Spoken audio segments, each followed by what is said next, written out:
That's the way it is. America's coming back. We're going to take control of our country and our government. And unfortunately, the only option at this point in time isn't citizens with pitchforks. It will be the military option after lawful civilian authority is put into power as the American people voted for. And then that lawful civilian authority will administer the direction that the country goes through the military regaining control of these locations and facilities so that we can get our country back for American citizens' benefit, not for a bunch of globalist, pedophile thugs and Satan-worshiping thieves the way that they want it to be. With the things that are going to happen here shortly, the mainstream media, as it currently exists, is trying to program people's minds to think that what will happen, what must happen, is somehow the makings of a civil war, that it's somehow illegal or unjust. It's the exact opposite.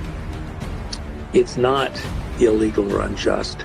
It is the lawful exercise of the people's will by the military, protecting the people's will in the Constitution.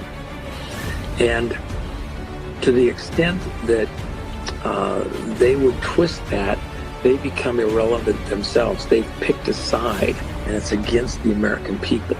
The new media that you represent, properly explaining this, properly putting it in perspective for people, you're valid because you represent reality, and you represent the will of the American people, and you represent the right of the American people to have that conversation and make it happen. The fact that we're going to come after these monsters and displace them out of office and take control of the country may not be pleasant and easy, but it's what has to be done. And in working that through, it's not a civil war, it's a revolutionary war. The attack came from foreign shores. America had a revolution against the bloodlines, the king, the Brits. And that's why the Constitution was written, this alliance, this coming together of the states against what had become a foreign enemy. Washington, D.C., in the way that it's administering against the American people, doing the bidding of foreign masters, promoting this false Russian collusion thing, and protecting a fake vote, a false vote, a digital Pearl Harbor against America, has become the enemy of the American people in the way it administers. And so we're in the middle of a revolutionary war against foreign entities taking over power and control in our country.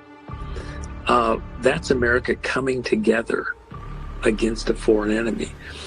If you hear people saying that we're having a civil war, that we're destroying things internally, that, you know, we're supposedly going with pitchforks to do whatever, no, we're not. This isn't a civil war. And we're not going to burn down our own house to save it.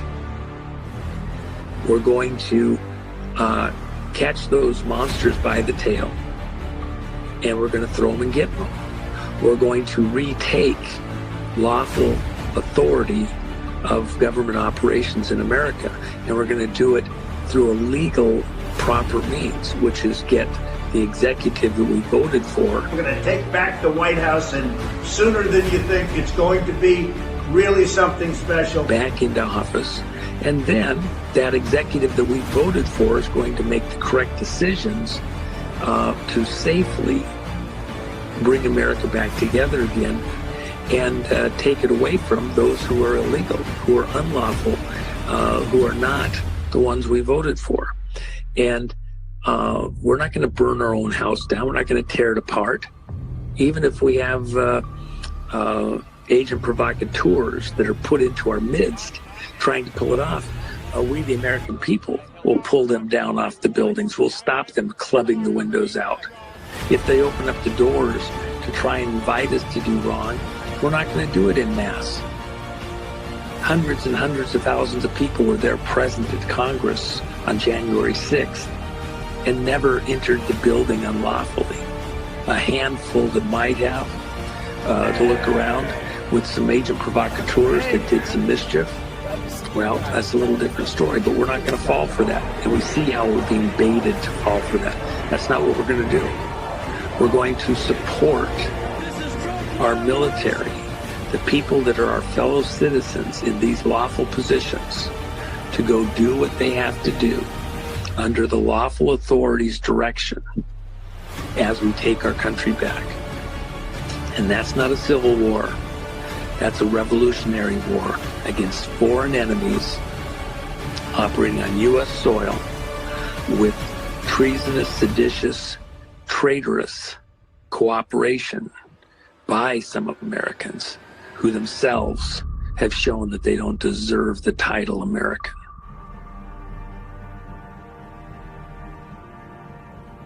We are not merely transferring power from one administration to another, or from one party to another, but we are transferring power from Washington, D.C., and giving it back to you, the people. My focus now turns to ensuring a smooth, orderly, and seamless transition of power. 100, Trump nothing. Batch 3, Biden 100, Trump nothing.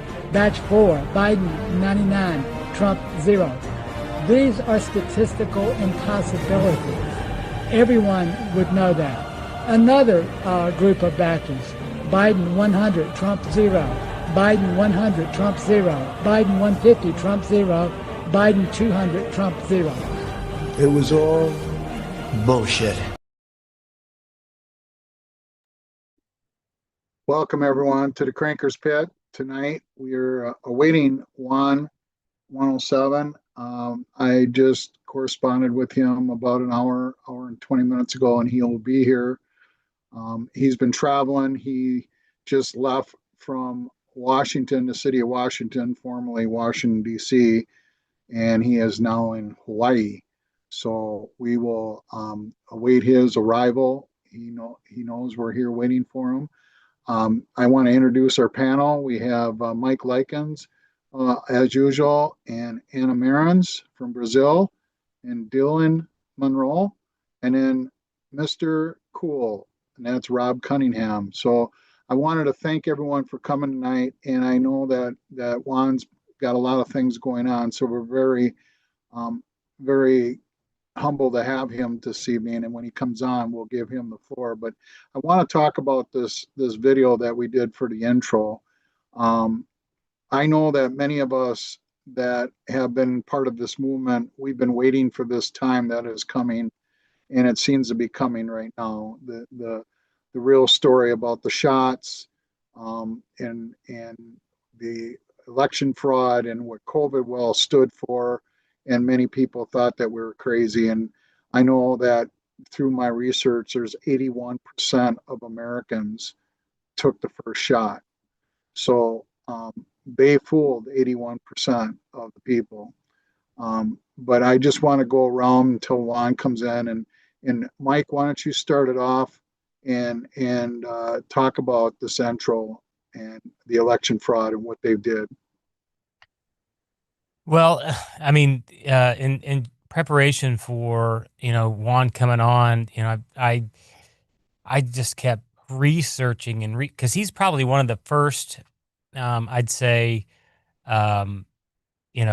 conspiracy theorists that I followed, when I first got awakened. He was my evangelist, if you want to call it that. And so I really believed everything that he said, and then the pace got faster and faster and faster and faster and faster, and we're today. So now Juan's like, "Hey, what'd Juan say?" Okay, he said, "We are moving so fast, and we've moved so fast. I'd like to take a snippet of what Juan said, kind of like in the video that we said, or that we had in the intro. Let's just take 15 minutes of what Juan said. Let's go back 5 years ago, 4 years ago, 3 years ago. I follow him on a lot of channels, but I follow his message because it's pretty consistent on all channels. And I say that not to promote any channels at all, but I don't want to do that.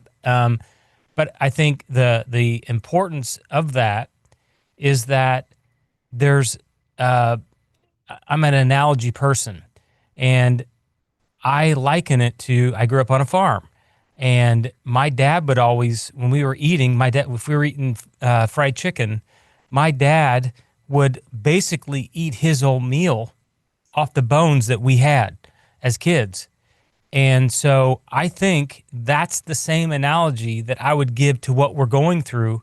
And you can apply that to everything from our, like with Rob, with finances to there's so much meat left on the bone that we have to go back and we have to just kind of look at the inauguration speech of 2017. That's one example. And you can example every single thing. Juan mentions so many things, and all the things that he said post, you can say 2015, 2016, 2017, all the way through, but gives us that substance that we can then look at and say, we don't have to look at where we're at. We can go back 2 years or whatever. There's so much meat left on these bones.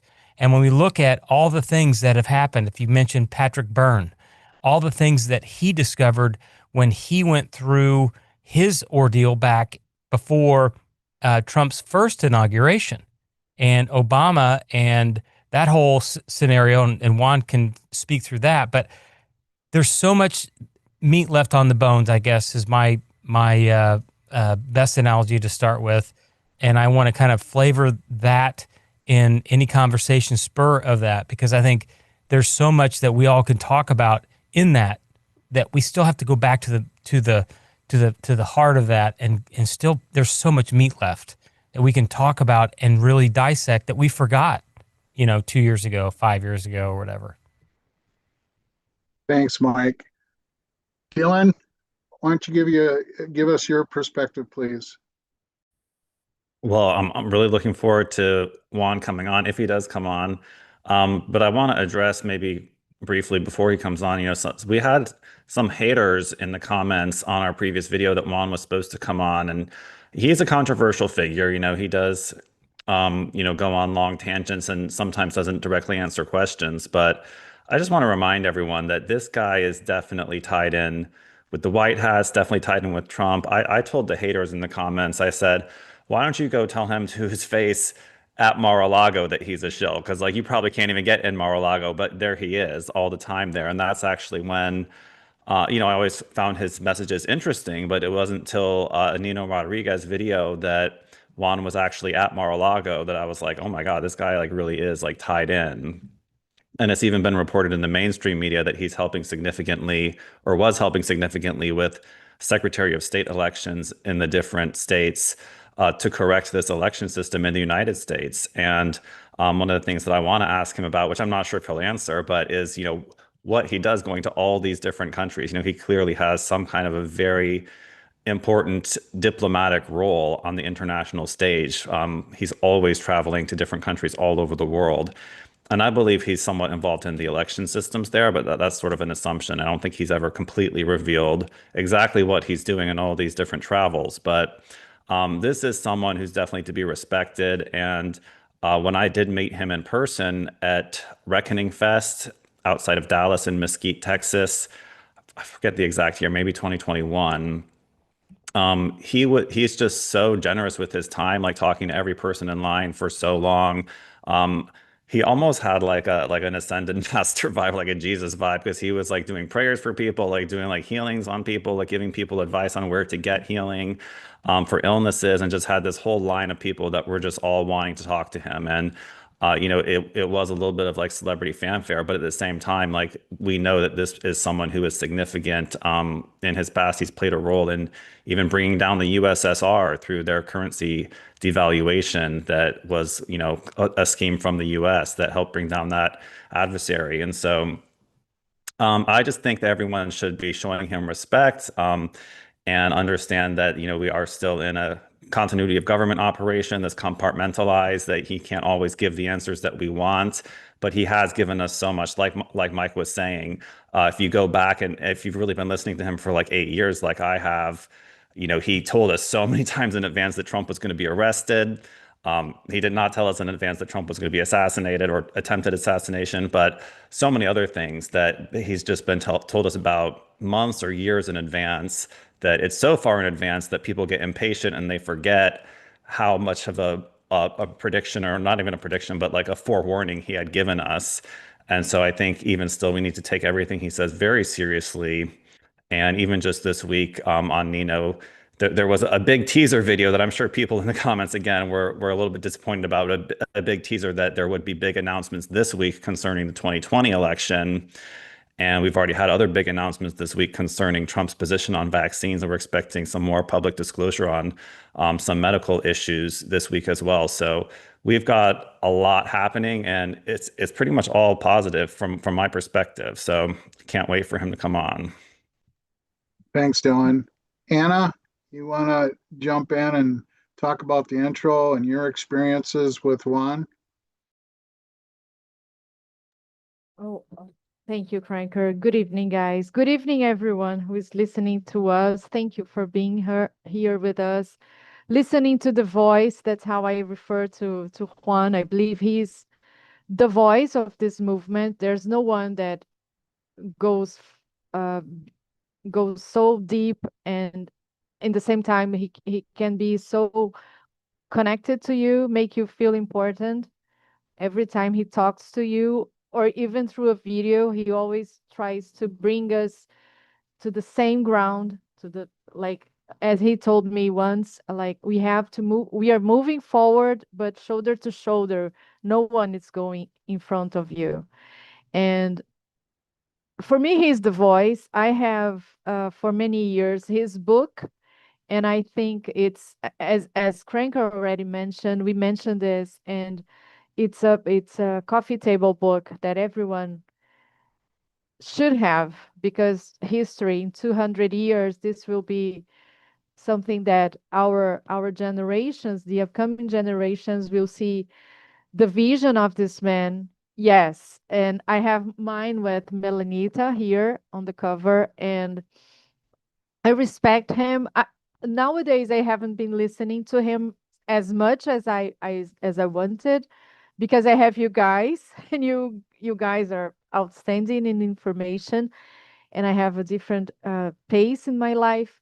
But he's definitely someone that touches my heart, especially when with his movie, the Called, and I think it's another way that he always bring people close to him and close to his message, uh, because we were all called, but not everyone answered. And through the musics and through the scenes of this video, of this documentary he made with Jennifer, and I think it's I mentioned to him, he carries my heart, I carry his heart, and I think we all carry each other's heart. It's a poem by 𝕯𝖚𝖘 𝖁𝖚𝑑, an American writer, and we should, to be in this movement, we are all over the world, and to be connected the way we are, it's because we all have each other's heart. And this is by God's grace. That's for his grace touching us and calling for us. And we were calling for him, and that's the time. It's time. I'm very blessed to be here talking with him and with you guys. Thanks, Anna.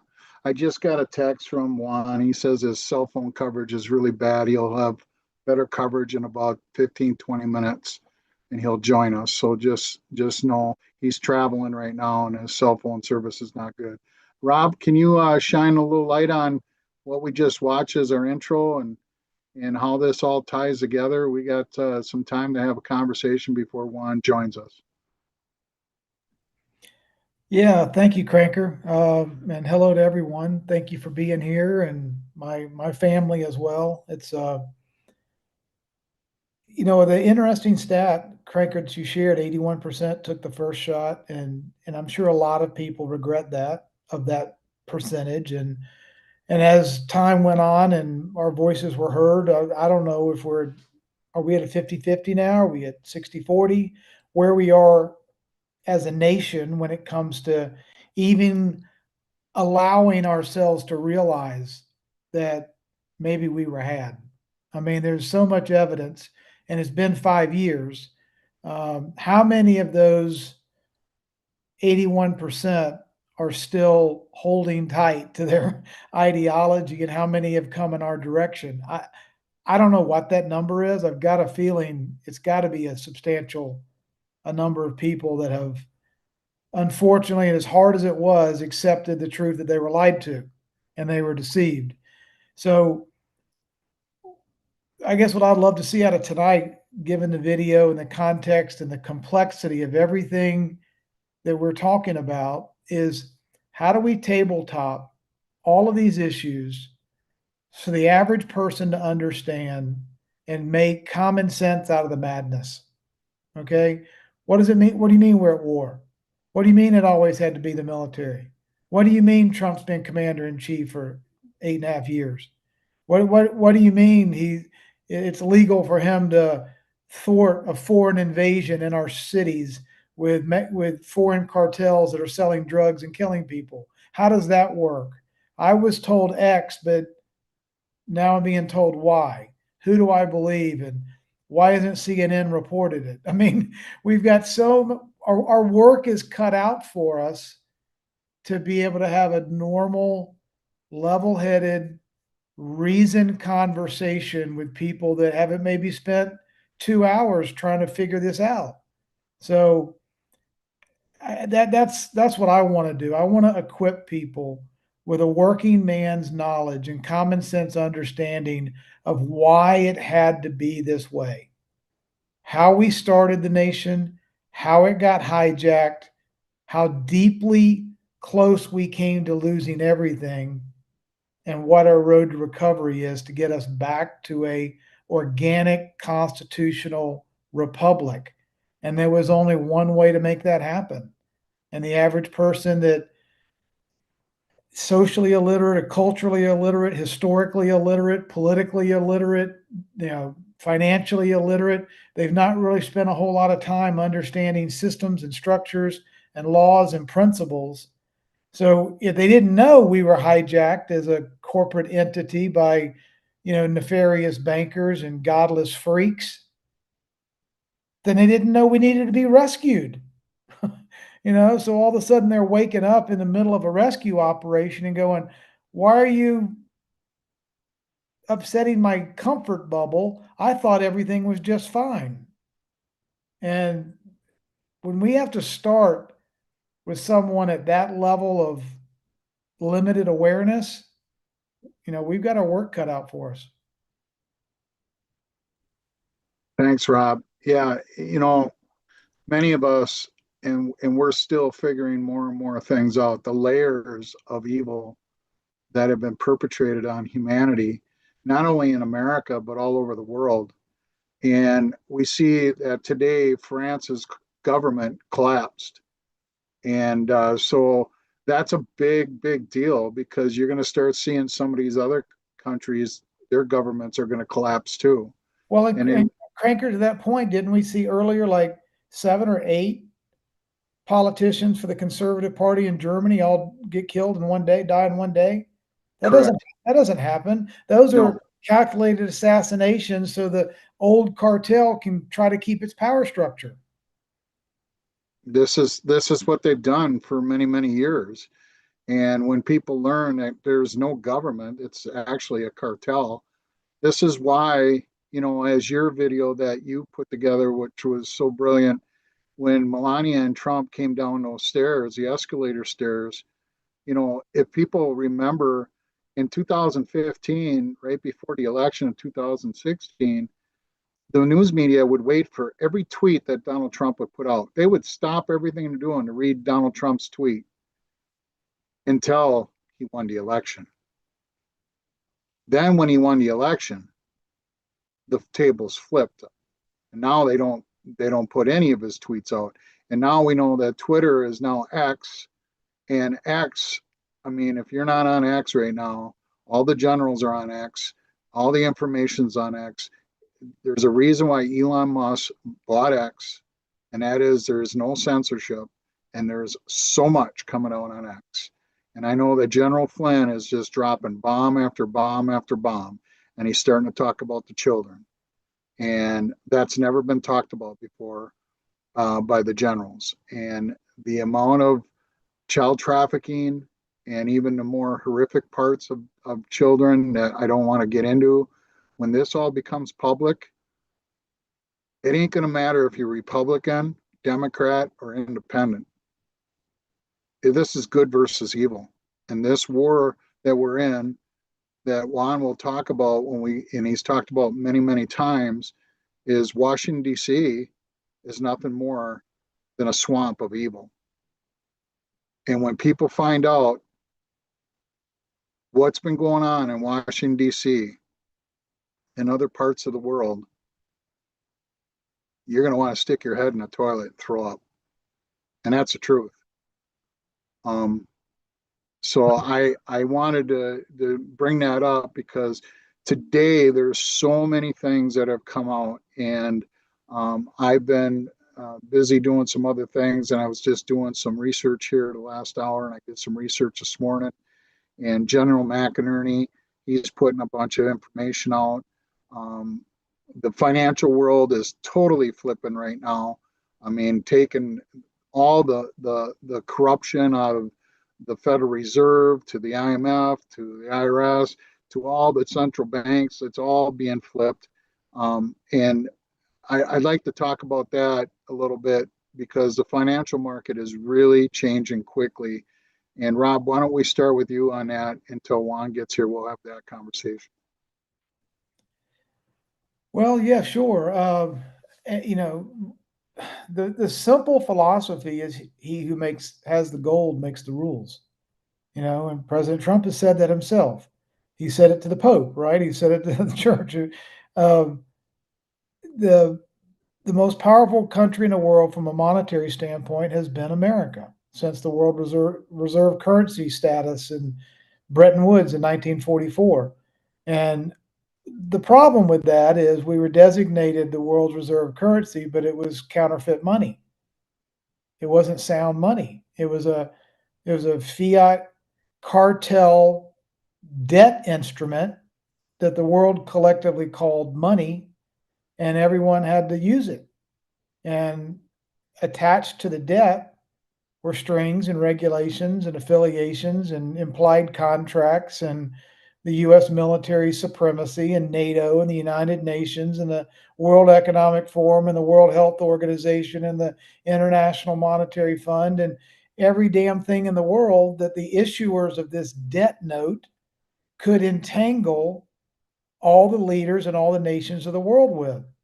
So there was a deception embedded into this counterfeit cartel money, and it was the necessary requirement for a one world government.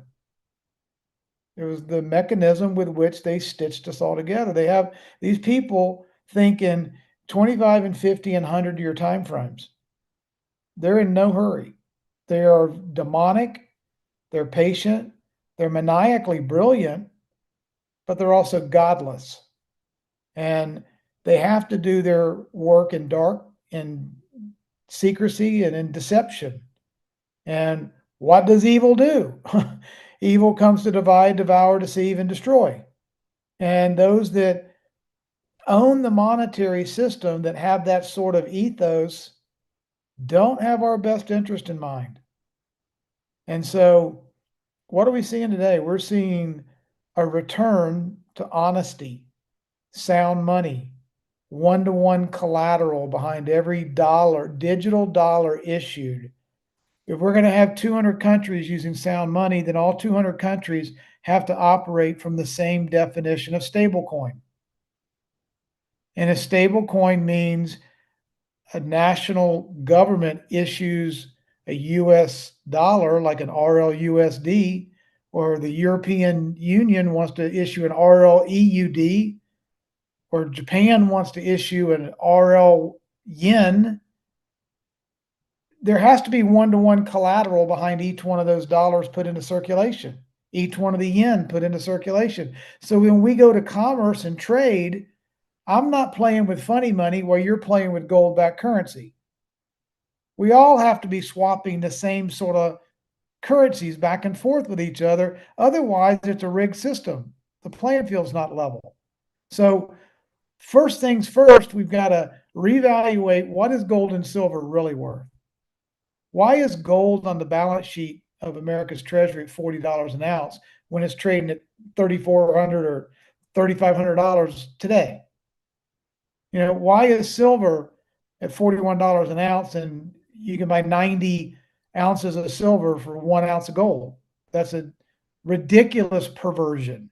So how do we level the playing field? That's what we're watching in the markets right now. We've got to basically go back to sound money. We've got to reevaluate the currencies. We have to then, reevaluate the metals. And then once those are done, currencies have to get reevaluated. And then when we go to an open, transparent ledgering system, a digital architecture that's built on trustlessness, where all nations can operate on a level playing field, where everyone can see every transaction, every settlement.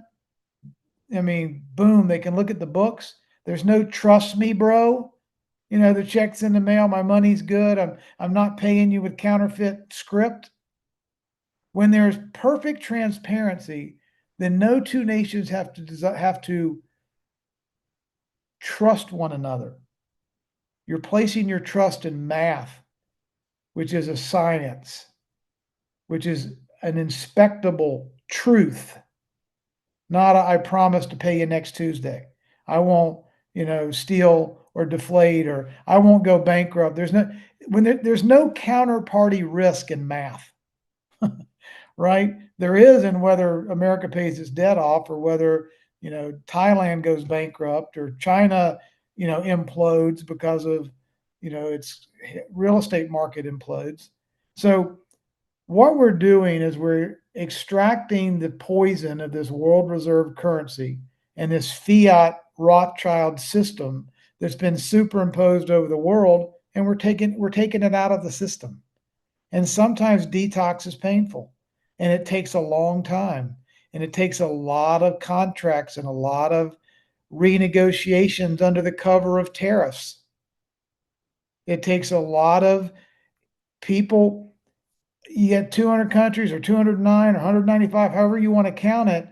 They all want to make their country great again. Making America great again doesn't mean screw everybody else.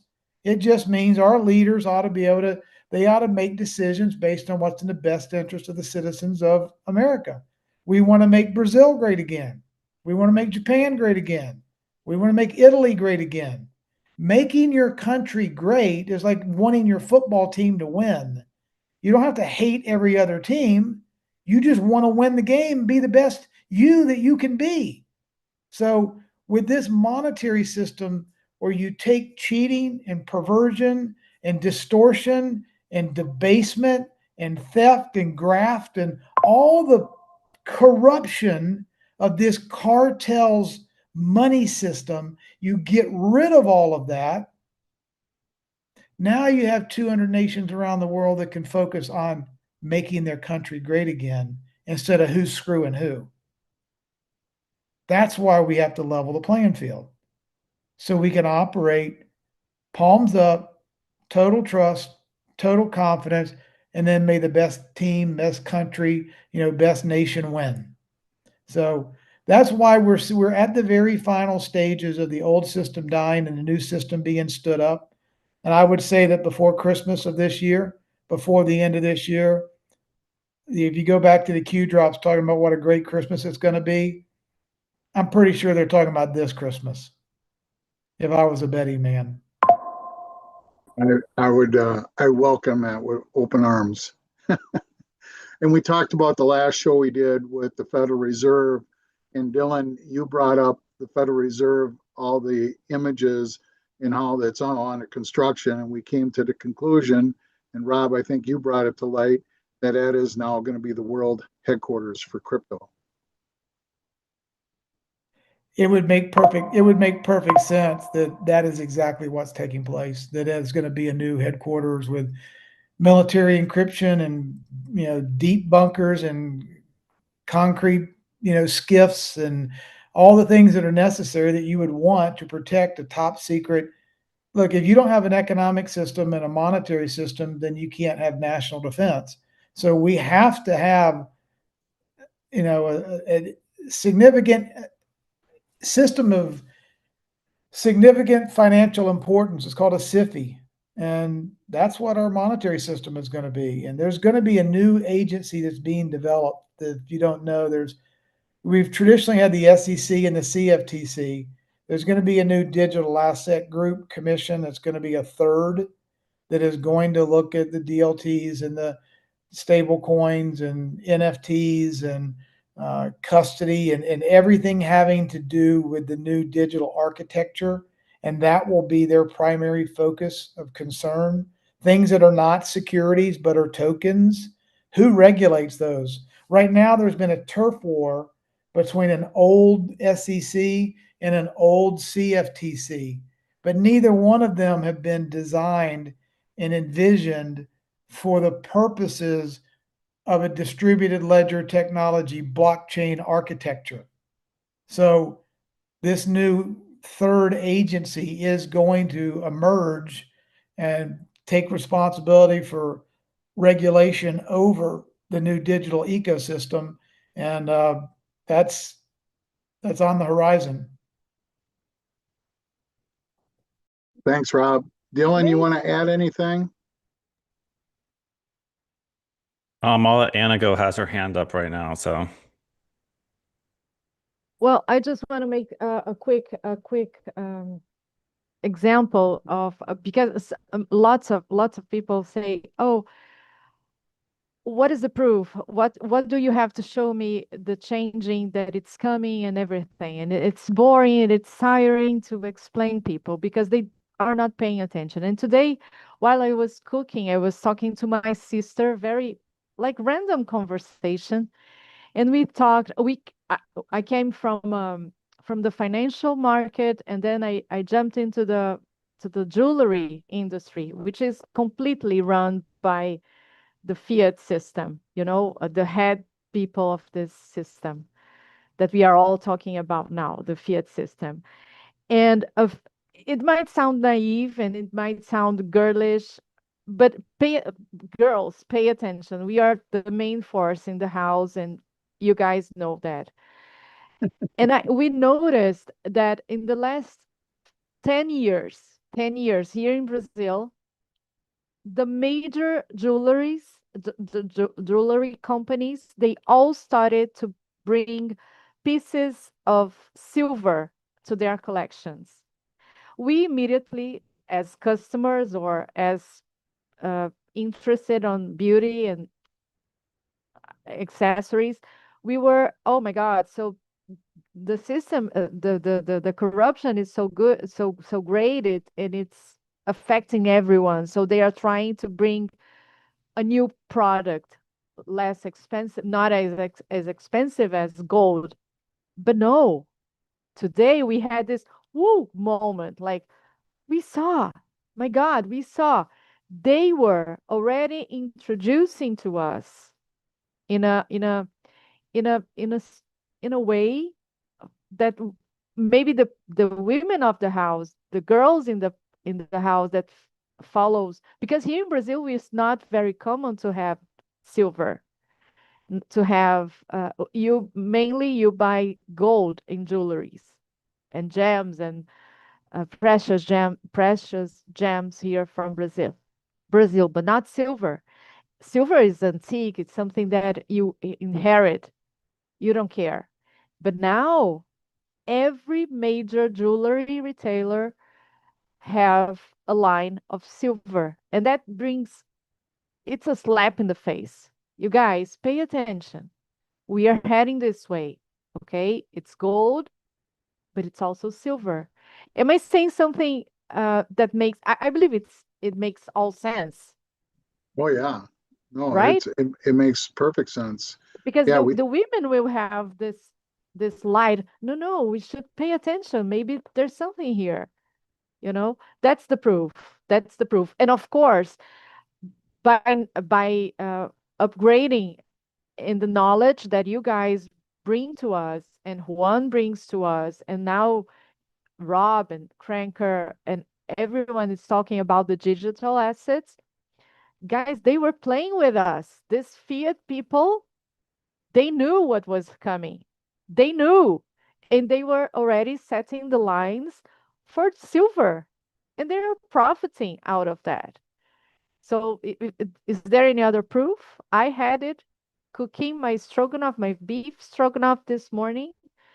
And I said, yeah, this is godly. This is totally godly. This is the plan. thanks, Anna. That was good stuff. Dylan? I would like to share one thing in this video, possibly before Juan comes on. It's on a slightly different subject than the finance, but it has to do with the medical, which was I would like to share the little video that Trump posted on Truth Social that is really making the rounds on X, and it's bringing to light Trump's true position, I think, on the vaccine subject. And now we are streaming on YouTube, so I'm not sure if we need to be careful anymore or not. I know we can't talk about MMS. We won't say the full word for it.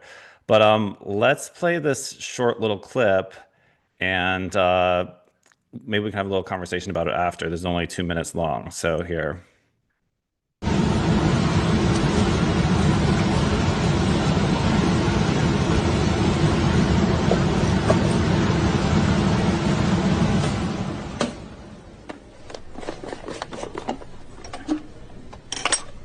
Show them the thimerosal bomb, which we keep in a metal container because we're a little afraid of it, and it's a very fine powder. This is thimerosal, which is labeled very toxic, has cumulative effects, can cause damage to the kidneys, to the respiratory system, skin, to the nervous system. It specifically warns on here that it can cause reproductive and developmental toxicity, meaning that it can cause things like autism and other neurodevelopmental disorders. This is immensely toxic stuff. And it's in vaccine. And this is what's in the vaccine. It's important to realize we're talking about a whole range of products. Vaccines are a big one because, of course, you're directly injecting it. For example, this is tetanus vaccine. This one expires, it's a little outdated now, in 2007. And here's the thimerosal. 1 to 10,000 is a preservative. Perhaps the biggest one in the U.S., at least, that's for exposure to mercury is the influenza vaccine. Influenza vaccine is now recommended for all pregnant women, all infants, all children on a yearly basis. You're supposed You to have last year's influenza one?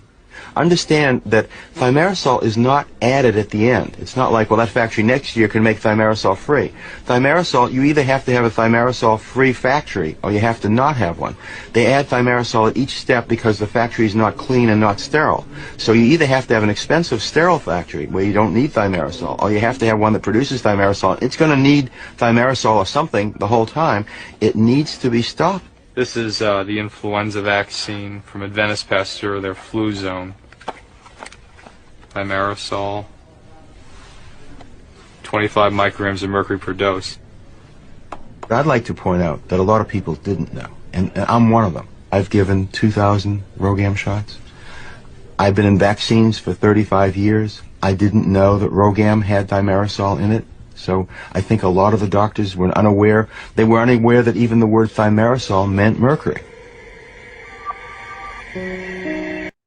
So yeah, that I just want to amplify that because the fact that Trump shared that on Truth Social, For all the Trump haters who are, talking about Operation Warp Speed and that he's responsible for that, that he's the father of the vaccine and everything, it's like Trump's really putting out mixed messages on this. A lot of us remember a tweet from his all the way back from I think 2014 or maybe even 2012, where he talked about the connection between autism and we're on YouTube, so I'm trying to be careful, but the V. But to put out this post now in September, when we're waiting for RFK to come out with his big announcement about what all the research has shown to be the cause of this autism epidemic, is I think a major preview of what RFK might discover. Now I think he might have already put out something connecting Tylenol during pregnancy to autism. But for Trump to be putting this out is definitely, his true feelings, whatever he actually truly feels about Operation Warp Speed, although I think his statements have been misinterpreted by some. To put this out at the same time is pretty suggestive, I think, of his true position on this subject, which is really the challenge with Trump and, decoding his tweets, is deciphering his public position versus his true position. And I think this was a little bit of a hint of what his true position is on this subject. And so, I'd love to get other people's take on this. And just the fact that this whole video was framed with like, they're all poison on the top and bottom, like he literally posted it like that. I doubt he edited it like that, but if the fact he posted it like that is just, it's going to be devastating, I think, to the big pharma. So I'm loving the show at this point. Well, So Dylan, go ahead, Mike. Go ahead. No, I just wanted to share something real quick. I saw this. I don't even know what channel it was. If you allow me to, I'm just going to share a picture real quick that just, I don't have to say it once you guys see it. Let me see here. Can you see that? Yeah. That is the number of vaccines by generation. This is a whole family. And look at the little girl. 80 plus. These are the 3, 7, 15, 80 plus. That right there should be a campaign when you look at that. And it's everything you just said. They've been poisoning us our whole life, and they didn't want us. I mean, to the cabal, we're nothing more than cattle to them. So they just want us to be their slaves, make them more money, and then they want us dying off before we're 65, 70 years of age. We got all these different diseases, and they're all man-made. And they tell us always, they tell us, oh, you got to be safe. And I know I've said this before, but the cabal always puts the litmus test out there. And I knew, when the media started telling everyone about COVID, what was the number one thing that they knew that the people were going to listen about the shots? They told everyone that we were going to run out of toilet paper. And everyone went to the store and bought carts and carts and carts of toilet paper. And that's when they knew that the people were going to listen. And this is how they manipulated the whole election, which we'll get into with Juan. We had so many dead people that voted in the elections, and the post office is totally responsible for a lot of this. And you're going to find out that the post office is not our friend. And that's going to be shocking to a lot of people. But if you knew about the Georgia Guidestones and you knew about the Agenda 2021, the Agenda 25, and the Agenda 2030, they wanted to eliminate 90% of all of us. And that's the truth. And I know people don't want to hear that, but that is the truth. And they wanted to do it through the election fraud. They wanted their people in there all the time so they can keep buffaloing the people through the media, the Mockingbird media, and they can keep those lying professors and all the universities and all the teachers and all our grade schools and high schools and teaching people nothing but propaganda. And this is hard for a lot of people to understand, but 90% of what we have in our life right now, it's all bullshit. Just like Trump said at the very beginning of this show. And this is called the Great Awakening. And the Great Awakening has got so many layers to it. It's beyond comprehension. And I know that Anna and I did a chat on her channel in Brazil on Sunday, and we talked about today being a 999.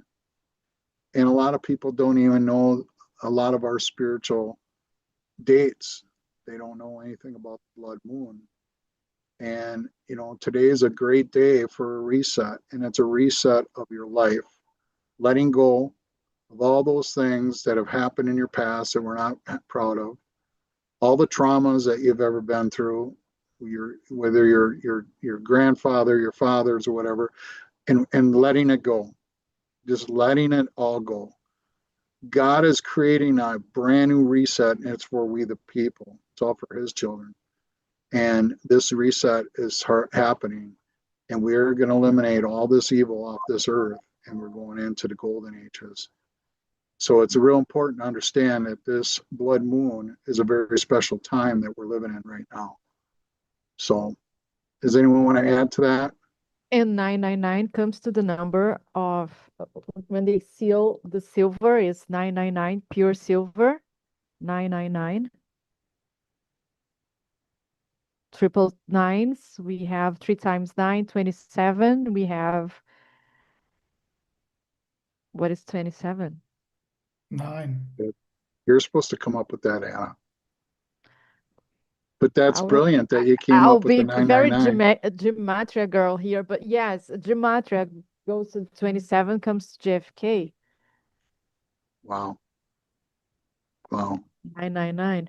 And there's more on this video, Dylan, that you mentioned, and we mentioned in the beginning that Trump and Juan, maybe I don't consider Juan a conspiracy theory person. I think he's very straight to the point, but and it's all a lie. Well, we just feel it in our skin, so we don't need conspiracy theorists to wake us up. At least I don't, and you don't either. And the word that caught my attention during this video from Trump is influenza. And immediately, COVID, we connect the dots, like connect the dots, Q. From COVID, you connect the dots until the influenza reset they did early in the beginning of the 20th century. And influenza comes to 108. 108. It comes to 55, loud and clear. Renaissance, 108. 55 again, 108. Fitzgerald, 108. And there's one that I need us to pay attention because Rob mentioned that the other day, the other chat, last chat. 81. 81, if you slash the 0, is the first day of October, the beginning of the new year, the 2026. Correct me if I'm wrong, because please, Rob, because October is not the 10th month, it's the 8th. So Trump is always giving us much more. As Mike said, there's a lot in this bone for us to chew and to eat from and to feed ourselves and understand the plan, that we are the plan. And that's why I want to show everyone that is watching us that Brazil already, and this guy's here. Rob, you were not here when I presented that, but I came up with this drawing. God gave me the inspiration and I provided. If there's any royal house that I am waiting for, is the royal house of we the people. We mentioned that the other day, and now I drink from this cup. I love that. I love that. That's awesome. That is awesome. Thank you, Rob. Thank you. I knew you would like it. And that Juan is, just texted me and said 5 minutes. So he's getting to a spot where he's got good connection. Go ahead, Rob. yeah, if you don't mind, Qranker, I want to share one other video that goes along with what Dylan, was talking about here. And this is to put things in context, when we're talking about evil, we're talking about blowing up the, Georgia Guidestones, and it had in 20 languages how they wanted to get the population down to 500 million. And to not understand the level of demonic evil that we're dealing with, people that want to get rid of 1 billion people, there is no red line they won't cross. The end of the day, there's no respect for life. These people are carnivores, they're demonic, they don't have any belief in a God, or they have a zealous hatred towards the Creator. We are cattle or too many ants at their picnic, and they won't think twice about killing us any more than they would stepping on ants. And let me give you just another piece of evidence that shows it goes along with what Dylan just showed. But, I'm going to show you this video in a minute, but when I looked at it and I put 2 and 2 together to understand the kind of war that we're at right now, new evidence of heinous crimes against humanity is being proved by a report that sane people were not supposed to see. What they saw was a report from the Ford Medical Institute on vaccines and the godly, deadly, demonic, destructive impact that these people knew it was having on children. And everything, I want to play the video and then we'll come back and talk about it a little bit. So let me see if I can roll this up here. Here we go.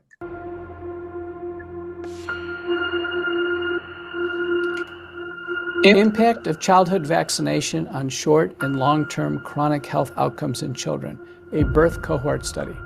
I've never seen this study before. 18,468 subjects.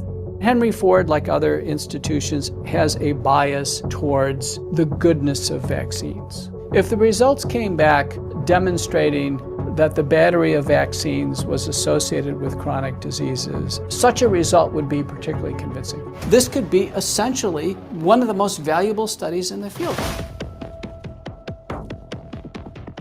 The vaccinated subjects were over 4 times more likely to have an asthma diagnosis. 600% more acute and chronic ear infections. 4.47 times the amount of speech disorders in the vaccinated compared to the unvaccinated. 5.5 times risk. 616% increase. Learning issues, developmental delays, speech delays, language delays. Amongst the unvaccinated group, there were 0. There was 0 brain dysfunction, 0 diabetes, 0 behavioral problems, 0 learning disabilities, 0 intellectual disabilities, 0 tics, and 0 other psychological disabilities. None. It's a big difference. It's very important this study sees the light of day. This is devastating. This paper should have been rushed to publication on an emergency basis. We are systematically making kids sick, and not just a little bit sick, very sick. This may be the most important study that has ever been done, and it needs to be published. He knows if he puts his name on this, his career is over. I mean, honestly, really emotional. Zervo's probably going to lose his job over this.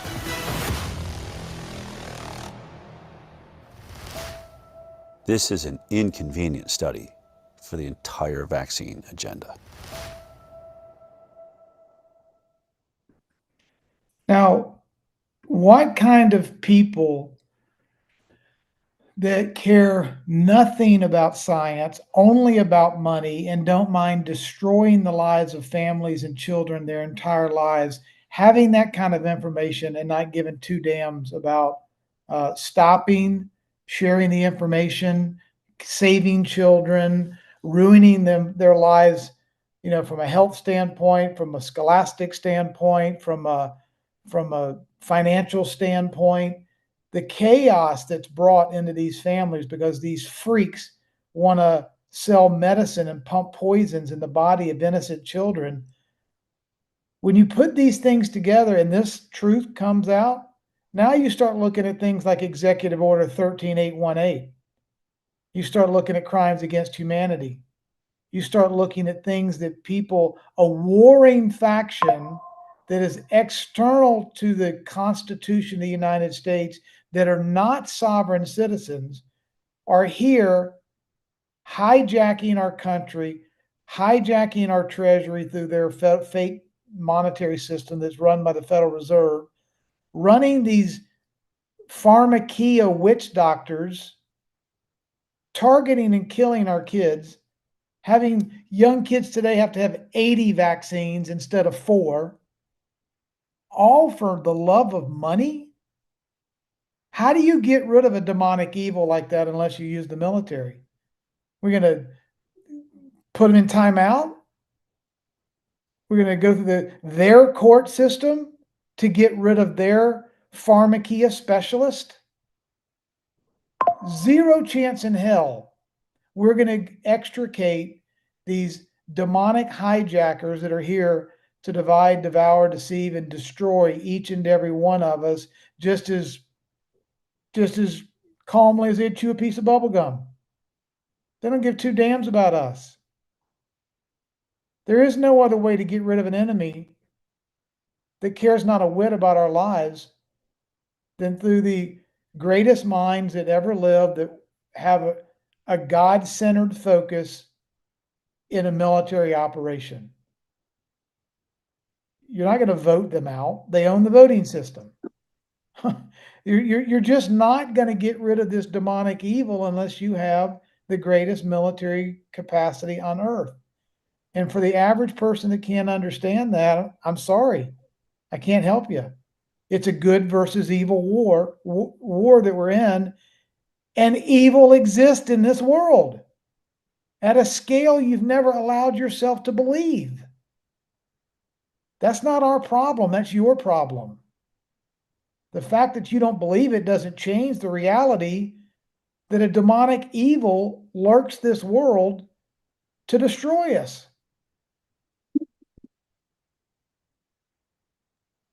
Welcome, Wano Savin. Hey, what's going on out here anyway? Oh, what a beautiful view. Yeah, they've been out surfing since 5 this morning. Wow. Spectacular day today. It's another beautiful day in paradise. Good evening, Juan. This is Anna here from Brazil. How are you? Good. How are you doing today? I'm perfect. Now that you joined us, and I have many friends who are already very aware of you, of course, who are. They are, and they love you. I call you the voice. I call you the voice because for me you are, and the voice. And I want to introduce them to you, and it's my pleasure to be talking to you. It's an honor to be talking to you since a long time without speaking to you directly. Thank you for joining us. Yeah, and I apologize. We had a time difference or whatever, and I guess we had the clocks changed or whatever. I wasn't paying that close of attention, so I was thinking we were 4 hours off or 5 hours off. We were 4 hours off, so I was late getting here. I apologize on that.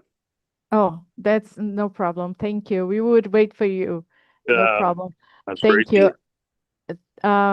We have here, I don't know, Rob Cunningham, Dylan Monroe, that you already know in person, Mike Lincoln, who is a dear friend, a new acquaintance of mine too, and Mr. Qranker. And please, guys, this is 107, the one and only. Well, it's very sweet to get to be with a cool panel like you guys. And I saw one of the notes you guys were talking about the Federal Reserve stuff. Let me just lead off real quickly.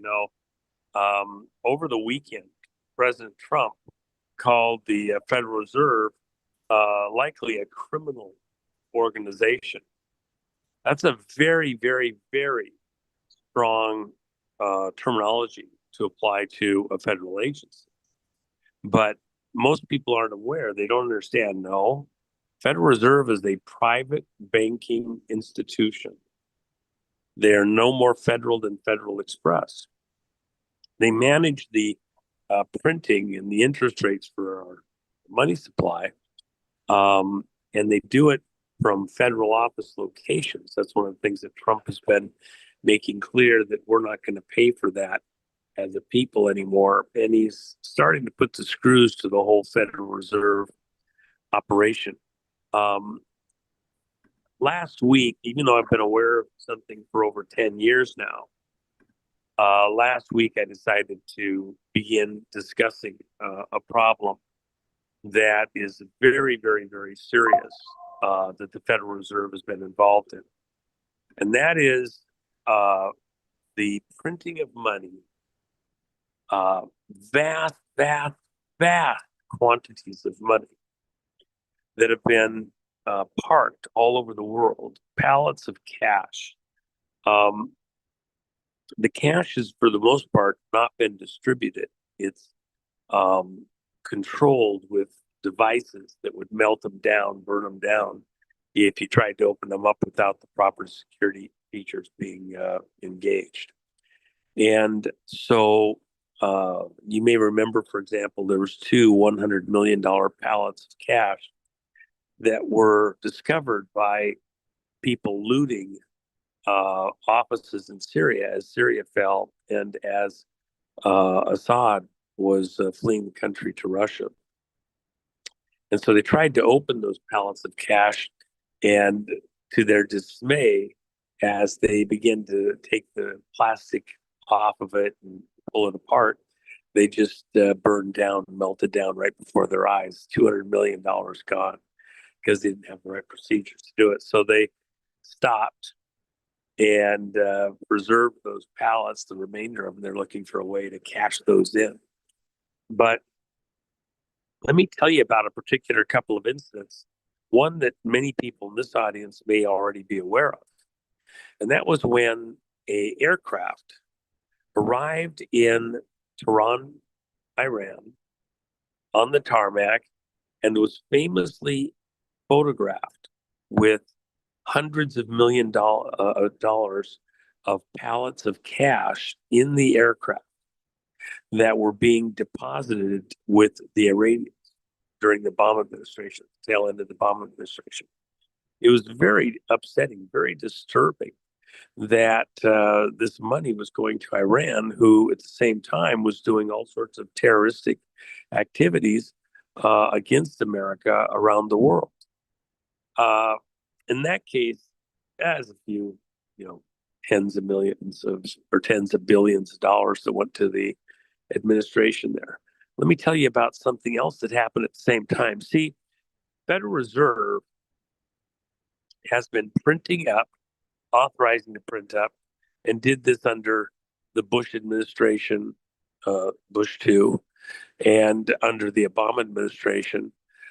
They printed up tens and tens and tens and tens and tens and tens and tens and tens and tens of billions of dollars, paper dollars. Federal Reserve notes is what they're technically called. And then we're distributing them, these pallets of cash, all over planet Earth.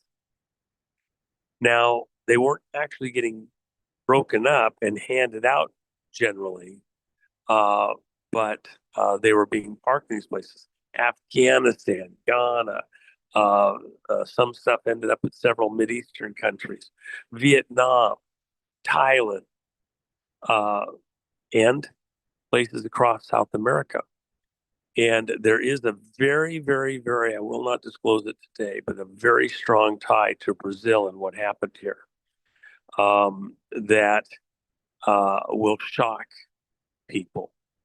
The criminality of FBI officers, DEA officers, Drug Enforcement Agency, and CIA officers in the way that they dealt with Brazilian citizens, the Brazilian banks.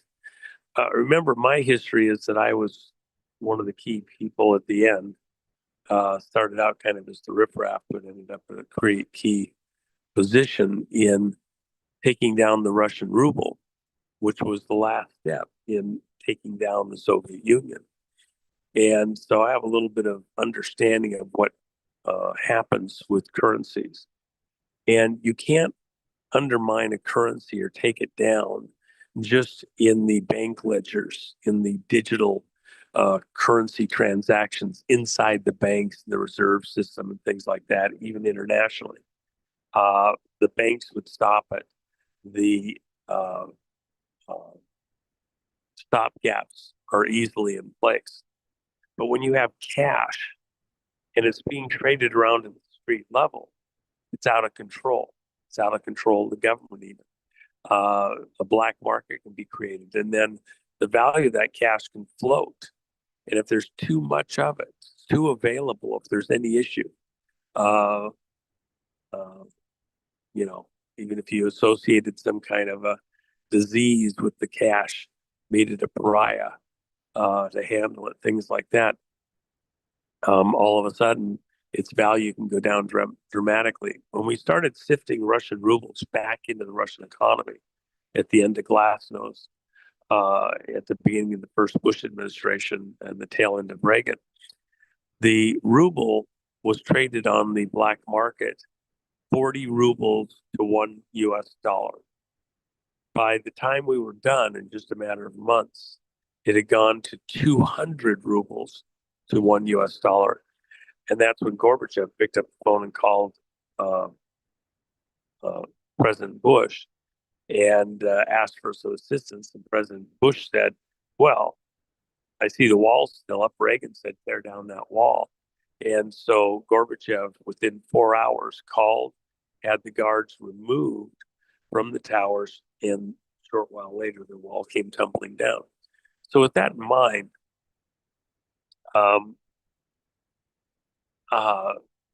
it's the same thing today, but it was planned to be reversed against America and against the whole world. Very insidious thing happened during the Obama administration, and prior to that, the Bush administration was involved also. It wasn't just thousands of pallets of U.S. Federal Reserve notes. It was tens of thousands. We estimate about 17,000. Some estimates were as high as 22,000. I think those are wrong because of what exactly was going on. But we also see British pounds, Brazilian currency, Japanese yen, German currency, Deutschmarks, and other currencies that have been palletized and parked all over the world. For what purpose? What end? Because the people receiving it, they can't open those pallets up and suddenly spend it on whatever they want to. It's just sitting there. Why would it be sitting there? The reason is because had Hillary Clinton won, which was the plan in 2016, they were going to begin distributing those currencies out and starting to destabilize all the paper currencies. The dollar, the yen, the Deutschmark, Brazilian bola, everything, the euro, and removing confidence and moving people into cryptos and then their own world currency that they intended to bring online. This was all being pushed by a club of Eurocentric people that had a plan. Now, the problem is that's still out there floating, and it's waiting for just the right signals to be sent to allow those pallets to be opened up all over the place, and then to weaken all of the trade in currencies all over the world. That's part of the fight. You think you know everything that's going on, why Trump's doing this and that, something else. You know, about 2.5 weeks ago, Trump called in several senators that are trusted allies. And they spent all of about a week and a half just on treasury matters. When people were wondering where was President Trump, is he ill, is there something wrong with him, whatever, he did a couple private interviews, but in the meantime, he was actually doing private work, working on what's coming with what's happening over at Treasury. And I mentioned previously in the weeks past that after the events in June, where we had the huge Army's anniversary celebration, and then the two flags put up on the White House front lawn, President Trump put security fencing around the White House and then simultaneously around the U.S. Treasury. But no other building in Washington, D.C. Why? Because it was symbolic. He is going to protect the treasury dollar. He is not going to protect the Federal Reserve dollar. And the treasury dollar, the constitutional dollar, is gold and silver coin, minted by the U.S. Treasury, not the Federal Reserve. Fights on. This is a very big deal, and people need to be aware of and paying attention to what I'm saying. This is a very, very serious situation across the world. You could have a nuclear bomb go off. It would be less endangering, probably less deadly than an attack in the currency market. So, and I'm saying that because in the case of South America and specifically Brazil, you're in a very precarious situation. Look what's going on next door right now, and has been now for the last couple of weeks. Ecuador. Anybody doubt that Ecuador is on the verge of a full all-out civil war inside of Ecuador? Am I overstating the situation? Let alone the contagion into other countries. Venezuela's already gone through some kind of a horror for the last several years. We're not wrong. We're going after Maduro. We're going to pick him up, drag him in, and try to help Venezuela. Why would Venezuela be so poor when they literally have the greatest oil reserves on planet Earth, greater than anything in the Mideast? It's insane. So we're coming to help. We're going to make a difference. We're going to get our country under control. We're going to help get other countries under control, including our friends in South America and Brazil specifically.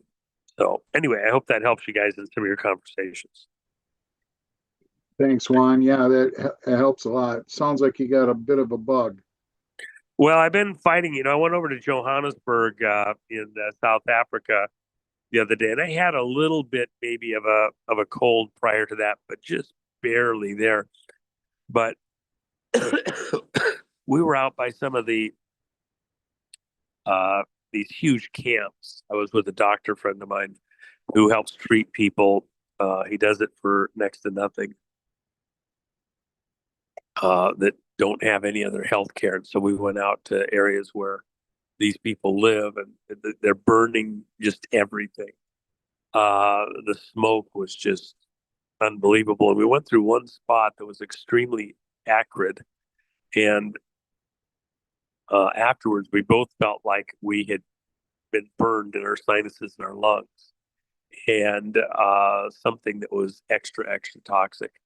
And so I've been kind of fighting that. And like he said the other day when we were talking about the same issue, it's like our lungs were burned or singed on the tissue. And it's not like a normal cold or something like that. It's been like the body's healing from a burn on the skin, only the tissues. I'm definitely getting better, but it does affect how long it might be viable to do an interview. So I apologize, but that's out there. So no, what I'd like to do, Juan, is have everyone ask a question. I'll ask my question at the very end, but Anna, why don't you start? Ladies first. Why don't you ask Juan a question? Well, I don't have many questions to Juan, but only I want to listen. First of all, I want to say hello to Brent Long, who is listening to us and is spreading the news that we are talking to Juan. He's a very, very, he loves Juan, and who doesn't? But anyway, my question. Well, I'm sure there's plenty. I can tell you there's more than one that are not happy with me, but whatever. I just take it with a deep breath. Well, we love you. I love you. So that's enough. And Jen loves you. So that's enough. But for now, Juan, we have the situation, talking seriously, of course. We now have, we totally understand. I'm not scared at all about anything that it's on the news. I have my French pink glasses, so I'm very okay. Come on, bring it on. I understand about Lula being there, and we are controlling exactly what you are saying, so we don't have a civil unrest in Brazil. But we are seeing Bolsonaro in trial this week. So, and I think my interest in his situation, it's more like as him as a person, not as a politician, and I think he's a very important character for our history. He is flipping the history on the way I understand. He is connecting many characters and exposing them. Him himself is being exposed. I matured so much through through these years. And how do you see Brazil coming from? We are approaching 9/11. His trial is ending by 9/11. So I think it's very symbolic for us to have this week and him in this situation, don't you think? Well, the people that we have in protective custody here in the United States who stole the 2020 election, when questioned in their testimony during depositions and statements, have stated repeatedly that the number of countries that they flipped the vote in and stole elections in is 71 total. Many of them multiple times, because their work out of Venezuela had gone on for now almost 30 years. And even before, they were working on stuff.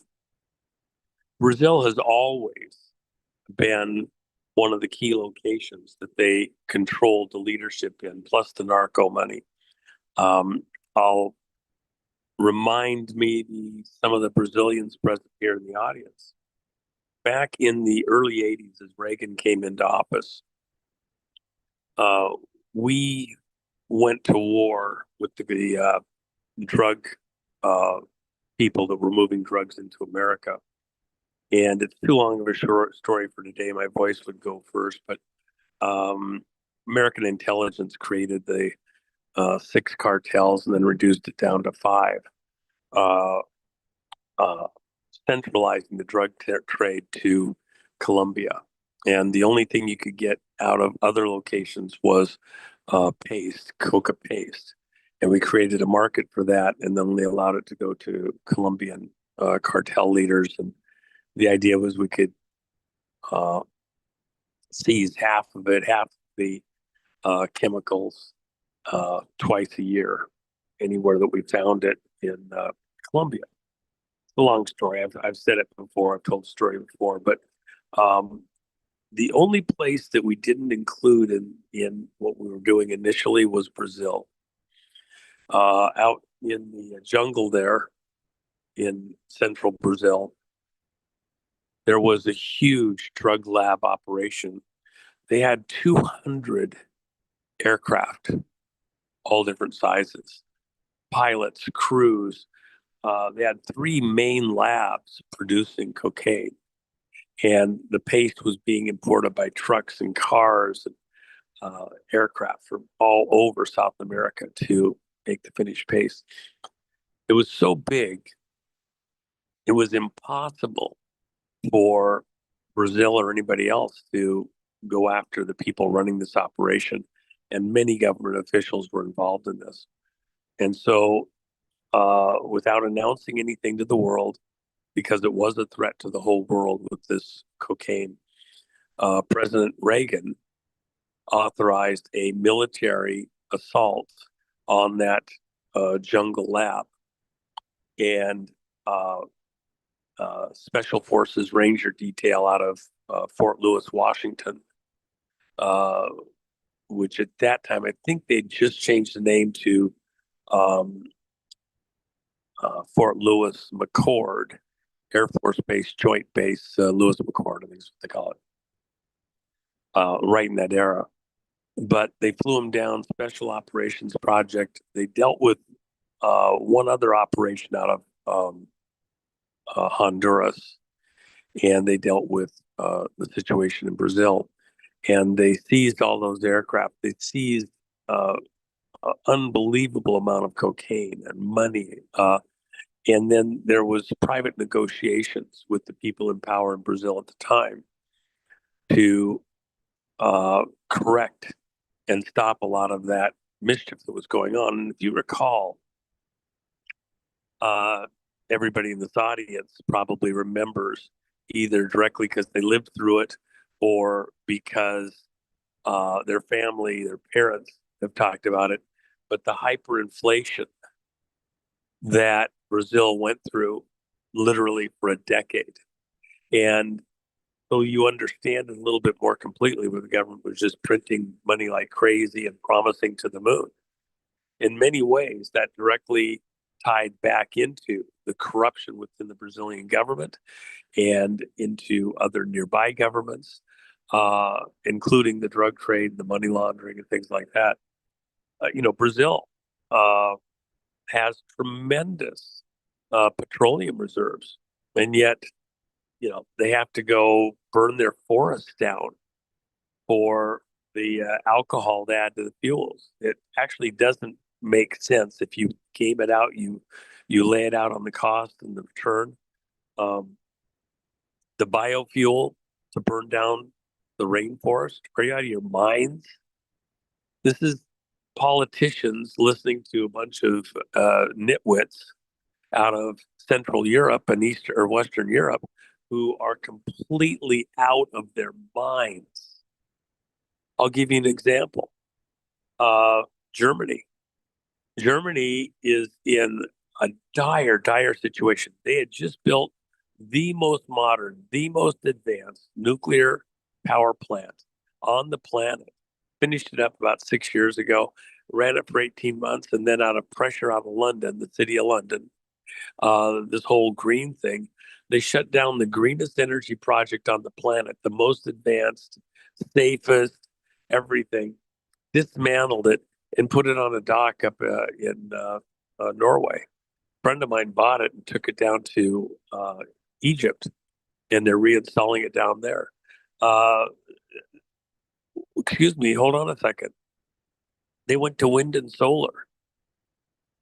You can't power Germany on wind or solar in the wintertime. It's insane. And then you go to war with Russia and cut off the fuel supply with the Nord Stream that's going to come to you. And all of it's really all about getting their oil and gas for the next 100 years out of Saudi Arabia in pipelines running across Syria, up into Turkey, and then into Central Europe. That's all messed up now because of the way things went. So now they want to run it off of the coast of Israel, up by the boot of Italy through Montenegro and into Central Europe. 5 million people have been displaced out of Ukraine. Millions of kids missing. Somewhere between 2.5 and 3 million dead total between both sides, all because of an energy problem, because the energy was going to come from Russia that was trying to, be, settle down and be a world partner trader. And they just got kicked in the ass for doing exactly what we told them they had to do at the end of the Cold War. We got a bunch of insaniacs, lunatics, madmen, power-hungry monsters that are trying to take over the whole planet. And places with 1,000 names that don't mean anything to anybody else are just a boot step for them. Places across Central America, South America, Brazil being one of them. You're in one of the most precarious locations on the planet in this power play that's going on. And what's at the core of it right now on the money side? BRICS. BRICS is a play against the dollar. It's a Chinese-backed and City of London-backed effort to destroy the dollar. None of those pallets of cash that are out there were going to be hurt by anything going on here on the BRICS side, okay? Because they had a plan to reorient the whole world. What Trump's doing right now, he's laying down the gauntlet. You play your games, we'll play ours. He's going to protect the U.S. Treasury dollar, which is backed by gold and silver. That's constitutional to the U.S., our U.S. Constitution. And he's going to let the Federal Reserve system around the world, including Brazil, tied into the City of London, take the hit, suffer the consequences. It's going to be a huge dust up across the world. My bets are on Trump winning this one. And so people in Central and South America need to be aware there's a huge money war, bond war, financial war that's in play right now, and you don't want to get caught in the middle of it. Tangibles, you people in Brazil survived hyperinflation unlike almost anything else that's ever occurred on planet Earth. And you did it with style. You held it together. Argentina went through some problems like that. Yeah. You have a history of surviving this. You need to be in that mode right now because fight's on, and unfortunately, it's not done. Well, we are ready. Bring it on, Juan. As you said, we are I love my people and I trust my people and everyone who is listening. We are very strong exactly by everything they done to us. And I will quote, I will ask you your permission. I will quote the Emperor Peter II, who is one of the most important, for me, he is the most important figure in the Brazilian history, his life and everything he was put up to do. And his mom, of course. Well, his quote is the following: "The first necessity of the judiciary is effective accountability. And although some judges do not go to jail, such as certain well-known offenders of the Supreme Court of Justice, do this will be not achieved." So he was quoting this 100 years ago, almost 100 years ago, and we are still facing the same situation. But this time we are much more aware. We have us. We have, excuse myself again, we have the royal house of we the people. And please, I don't want to keep one just from talking about Well, hold Brazil. on. I want to finish. You know what? Oh. Of all the places in South America, all the countries that I've enjoyed to be at, and friends that I have,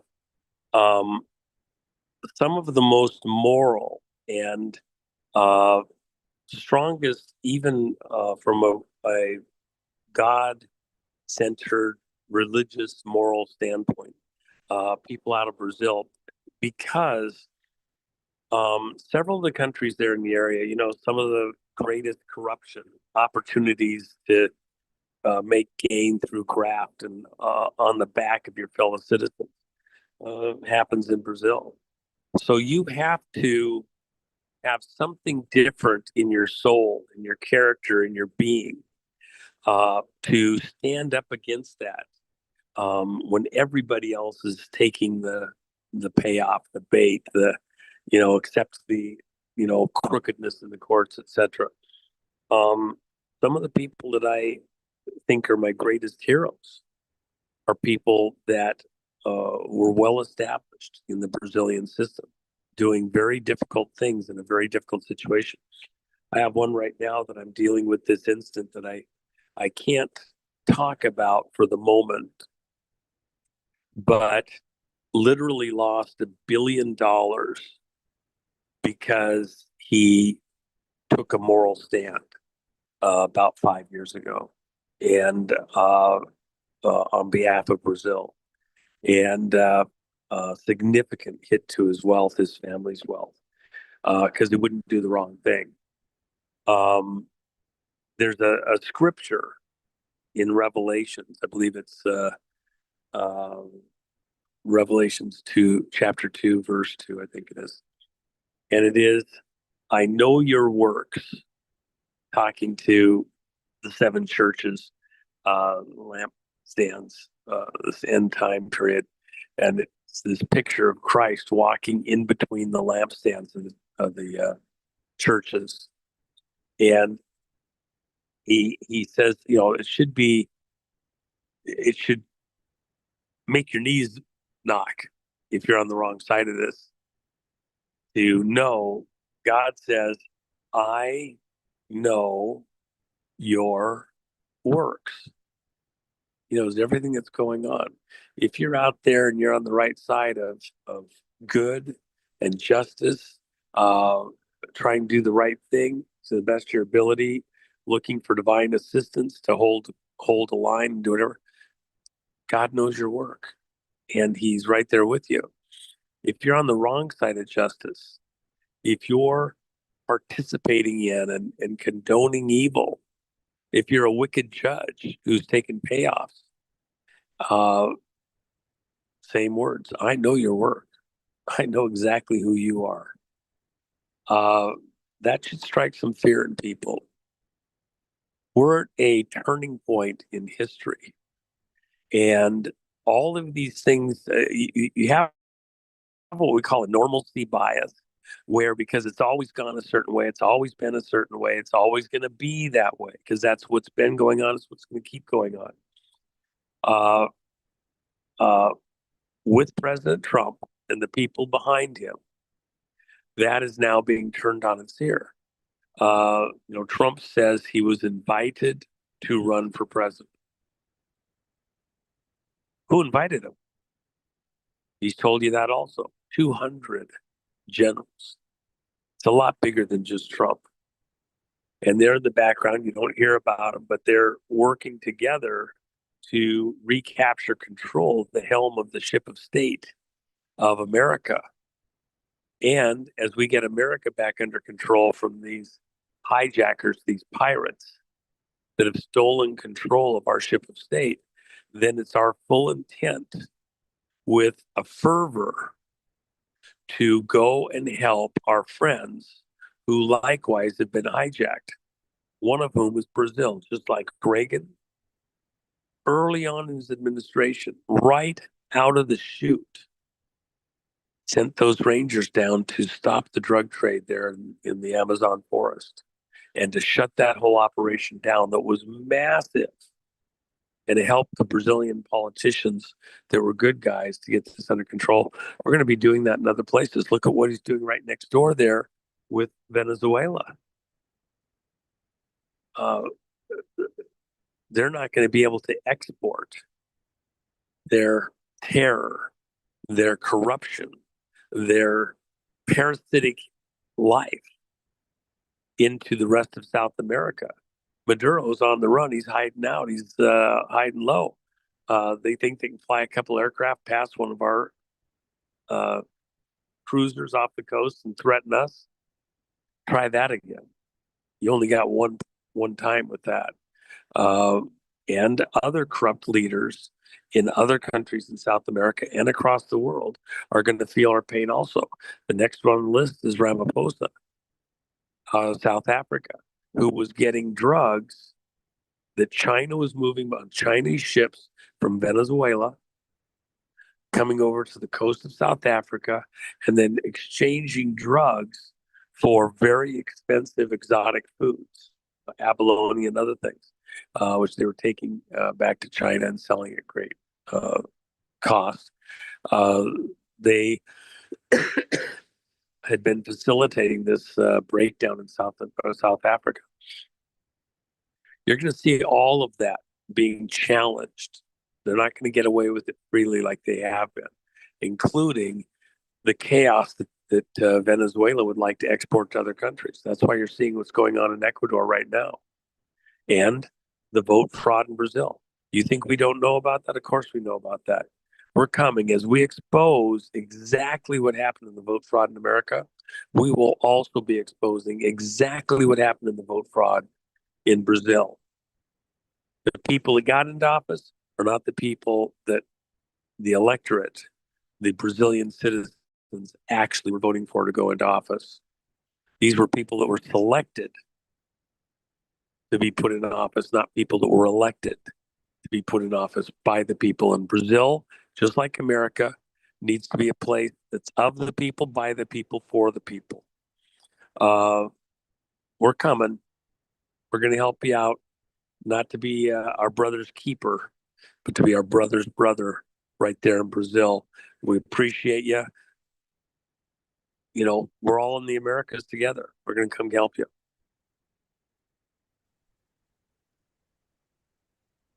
Thanks, Juan. Dylan, you got a question for Juan? Oh, I got so much I want to ask Juan. Maybe I'll give you a little bit of a tougher one that I haven't heard you speak much about, which has to do with what's going on with the National Guard moving into all these different cities in Chicago, and Trump's executive order about taking the homeless off the street. The racial tension in America seems to be building up rapidly. With each new day, there's a new event that's going viral online. And I was actually just blocks away from the attack that occurred in Cincinnati that went viral about a month or two ago. And now we have another one today, a woman getting stabbed on a train in Philadelphia.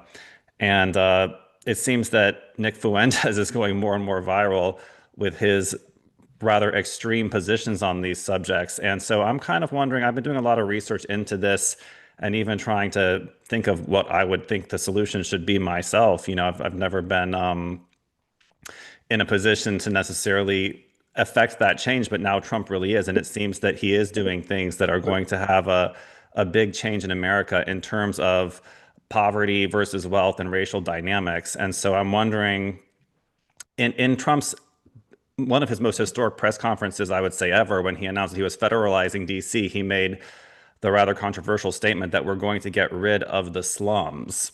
And of course, that coming from Trump is going to trigger the left to say all the things they typically say about him, you know, racist, Hitler, orange Hitler, etc.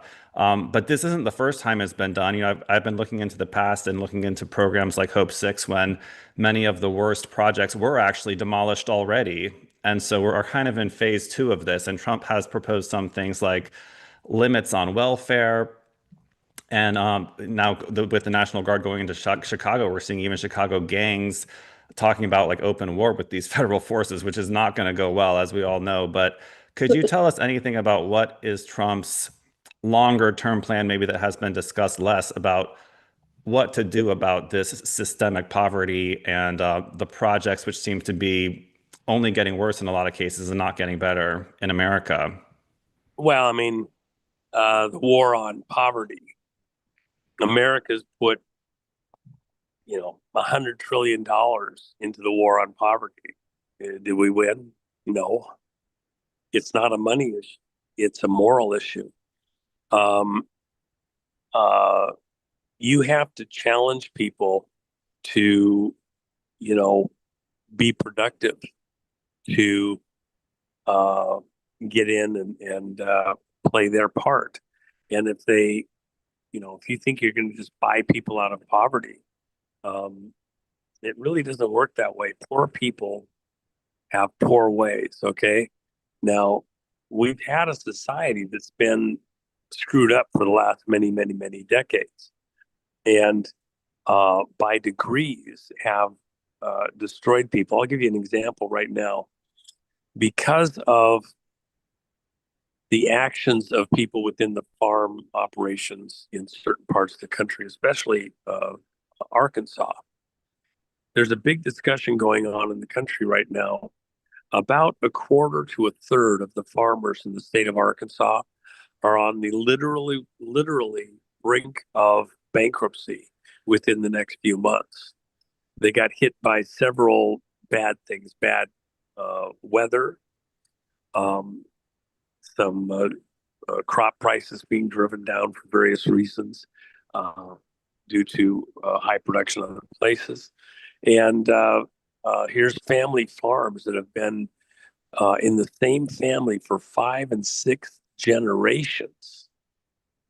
And suddenly they could be wiped out, go to the bank, go to, auction, and they're out. And who's going to come in and take those farms? Is it going to be Bill Gates and some of his buddies and friends that are investors? Is it going to be some other huge farm operation? Now, there is a counterpoint to that. It's the famous story about the buggy whip.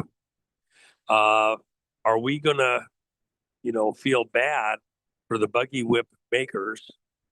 There was a time only 150 years ago, the only way that you got around with any kind of speed and with any kind of a larger cargo was with horse and buggy.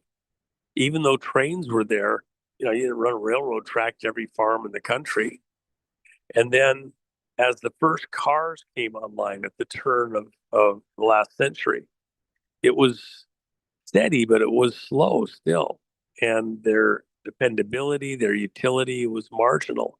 It wasn't really until the late teens, early 20s, it started to take on a life of its own. Now, prior to that, it was kind of this, jostling between the horse and buggy and the horseless buggy. Um, the streets in many of the major cities, people have this, oh, it was so beautiful with horses and things like that. The mire, the muck, the horse poop in many cities, people complained about the stench because it was a foot and a half, 2 foot deep of just manure. And in these cities, and they try to keep it down under control a little bit, but it wasn't easy. The car was, cleaned a lot of these places up. But whole industries related to horses ended up slowly dying off. The farms that catered to growing and training horses for use, both for horseback and for pulling different types of carts and buggies for industrial purposes, um, uh, they started to go away. People had to switch to other industry. It's something like that where Arkansas is with better and better farming techniques, tractors, whatever, um, higher production farms, etc. There's probably an argument there, but there's plenty of people that are critical of the farmers themselves because of the way that they relied on government welfare and the government telling them when to plant and sow and reap and like that. And so the question is, what do we do about those people? Because when they go bankrupt, a lot of the people with those farms, where are they going to go to work? Oh, they're going to go be a university professor over at the university, or they're going to work agriculture department at the university. They're going to be mowing lawns at the university. Really? No, they'll be raising animals, animal husbandry. They'll be over at the track helping with the horses at the track. No, they won't. They all going to become Uber drivers.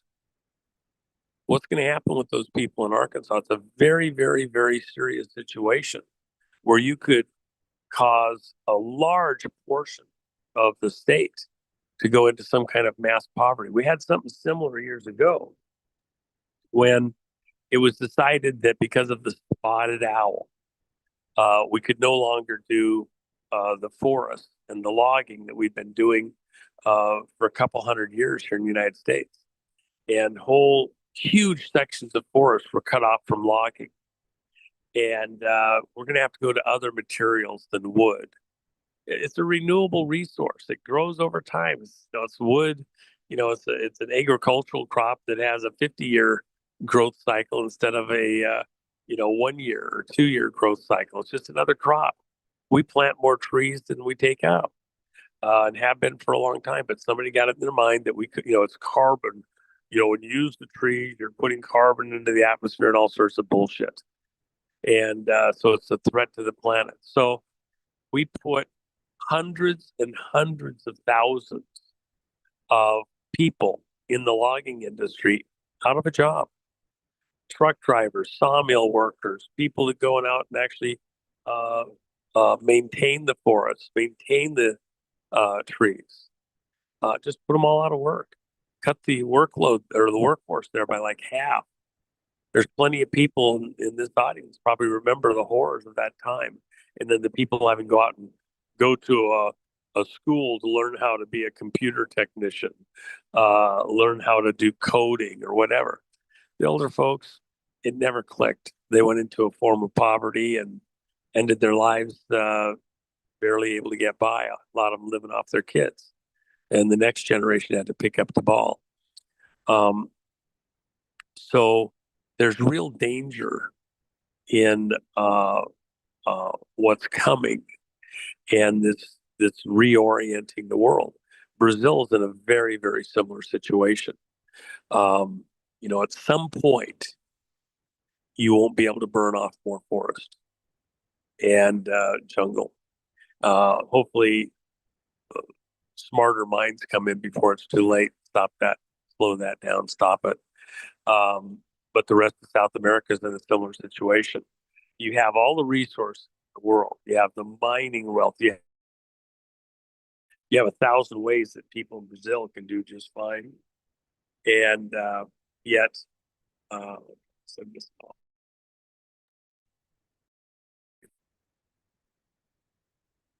apologize. I had a phone call. You have a lot of ways to make a great living across South America. You have tremendous resources in mining. You have agricultural opportunity. There's so many great ways, but there's some kind of a reset that has to happen down there to pull it together. And the starting place is good government. You've got people that are just in there. They have a short-term perspective. I got mine. Too bad about you. I got an office. I got my money. Got my payoffs. We got aid from the U.S. Well, USAID, that went away. And other stuff's going away. We're throwing up tariffs because we were being preyed on here in America. We have to survive. And, but, South America has plenty of resources to recover and go a great direction. You just got to get politicians to work for the people, not for themselves. Hey, Juan, I had a quick question. Actually, I want to just throw it over to Rob Cunningham, because he is probably on the panel one of the best to speak on the topic of, you had mentioned currency earlier, and you had mentioned a lot of things from a financial standpoint. And in the United States itself, that is probably the biggest thing outside of, the 2016, 2020 election that we won't get into, because that was my question. And I don't want to go there because that's probably another 5 hours. But I think Rob can probably talk better about something that is probably the biggest concern in terms of where we stand from a currency, from a financial standpoint. And I'd like for Rob to just kind of, introduce himself and just kind of walk through that. Well, and the most important subject, I think it's actually more dangerous than nuclear war right now. You got to think about what I just said there. That's one of the most audacious statements a person could possibly make. But it will kill more people. It will have a longer term impact on our lives. It will reset the globe in favor of the biggest monsters on the planet, megalomaniacs. We're in the middle of a Spectre type scenario in a James Bond movie. So talking about the currencies and the activities going on behind the scenes in the banking sector in this exact moment is not wasted time. It's not overstated. In fact, while the senators were on vacation over the last few weeks, Trump called in several of his most trusted Senate allies for private talks, looking at the situation over at Treasury versus the Federal Reserve. That's how serious it is. And even let people wonder about his personal physical health, because he wasn't doing public stuff, because he was working behind the scenes on exactly that issue. They're getting ready to do certain things and make certain moves. Why? Because the other guys are also.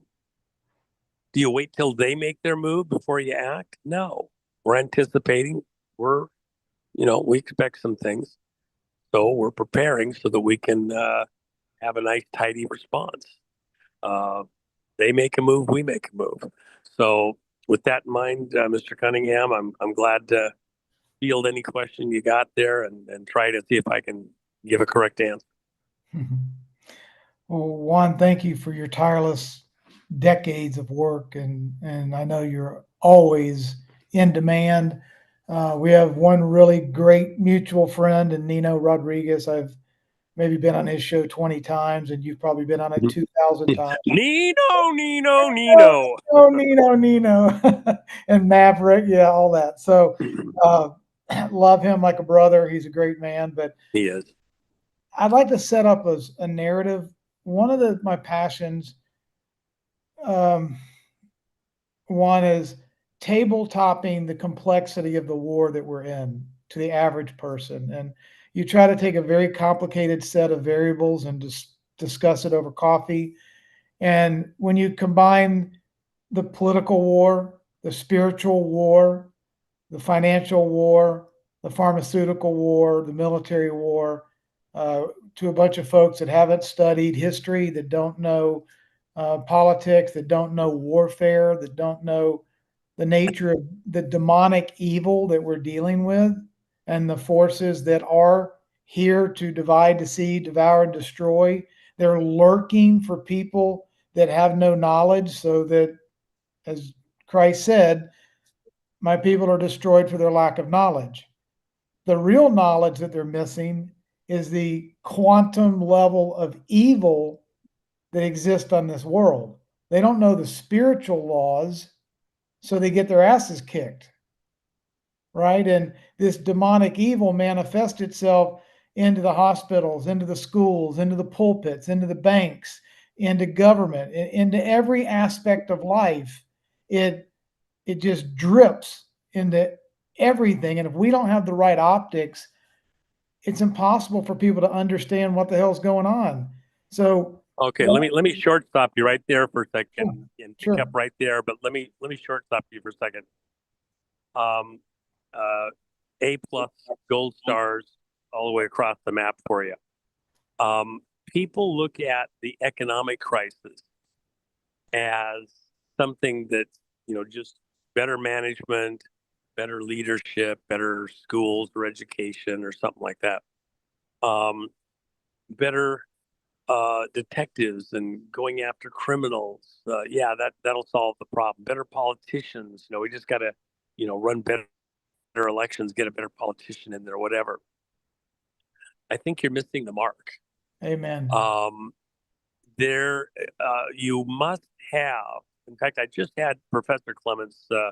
I had a private conclave out in Washington, D.C. the other day, and I had about 24 of really the movers and shakers within the patriotic movement out there, and a bunch of people that are holding government office now.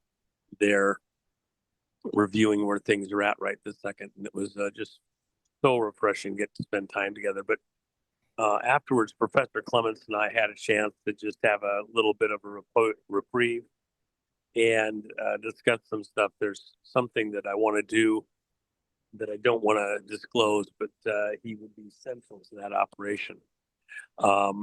In the course of it, one of the things that we discussed was, if you don't have moral society being taught, okay, within the electorate at the schools from the very beginning, if you're not teaching the morals of interaction, the 10 Commandments, the greatest commandment of all, do unto others as you would have them do unto you.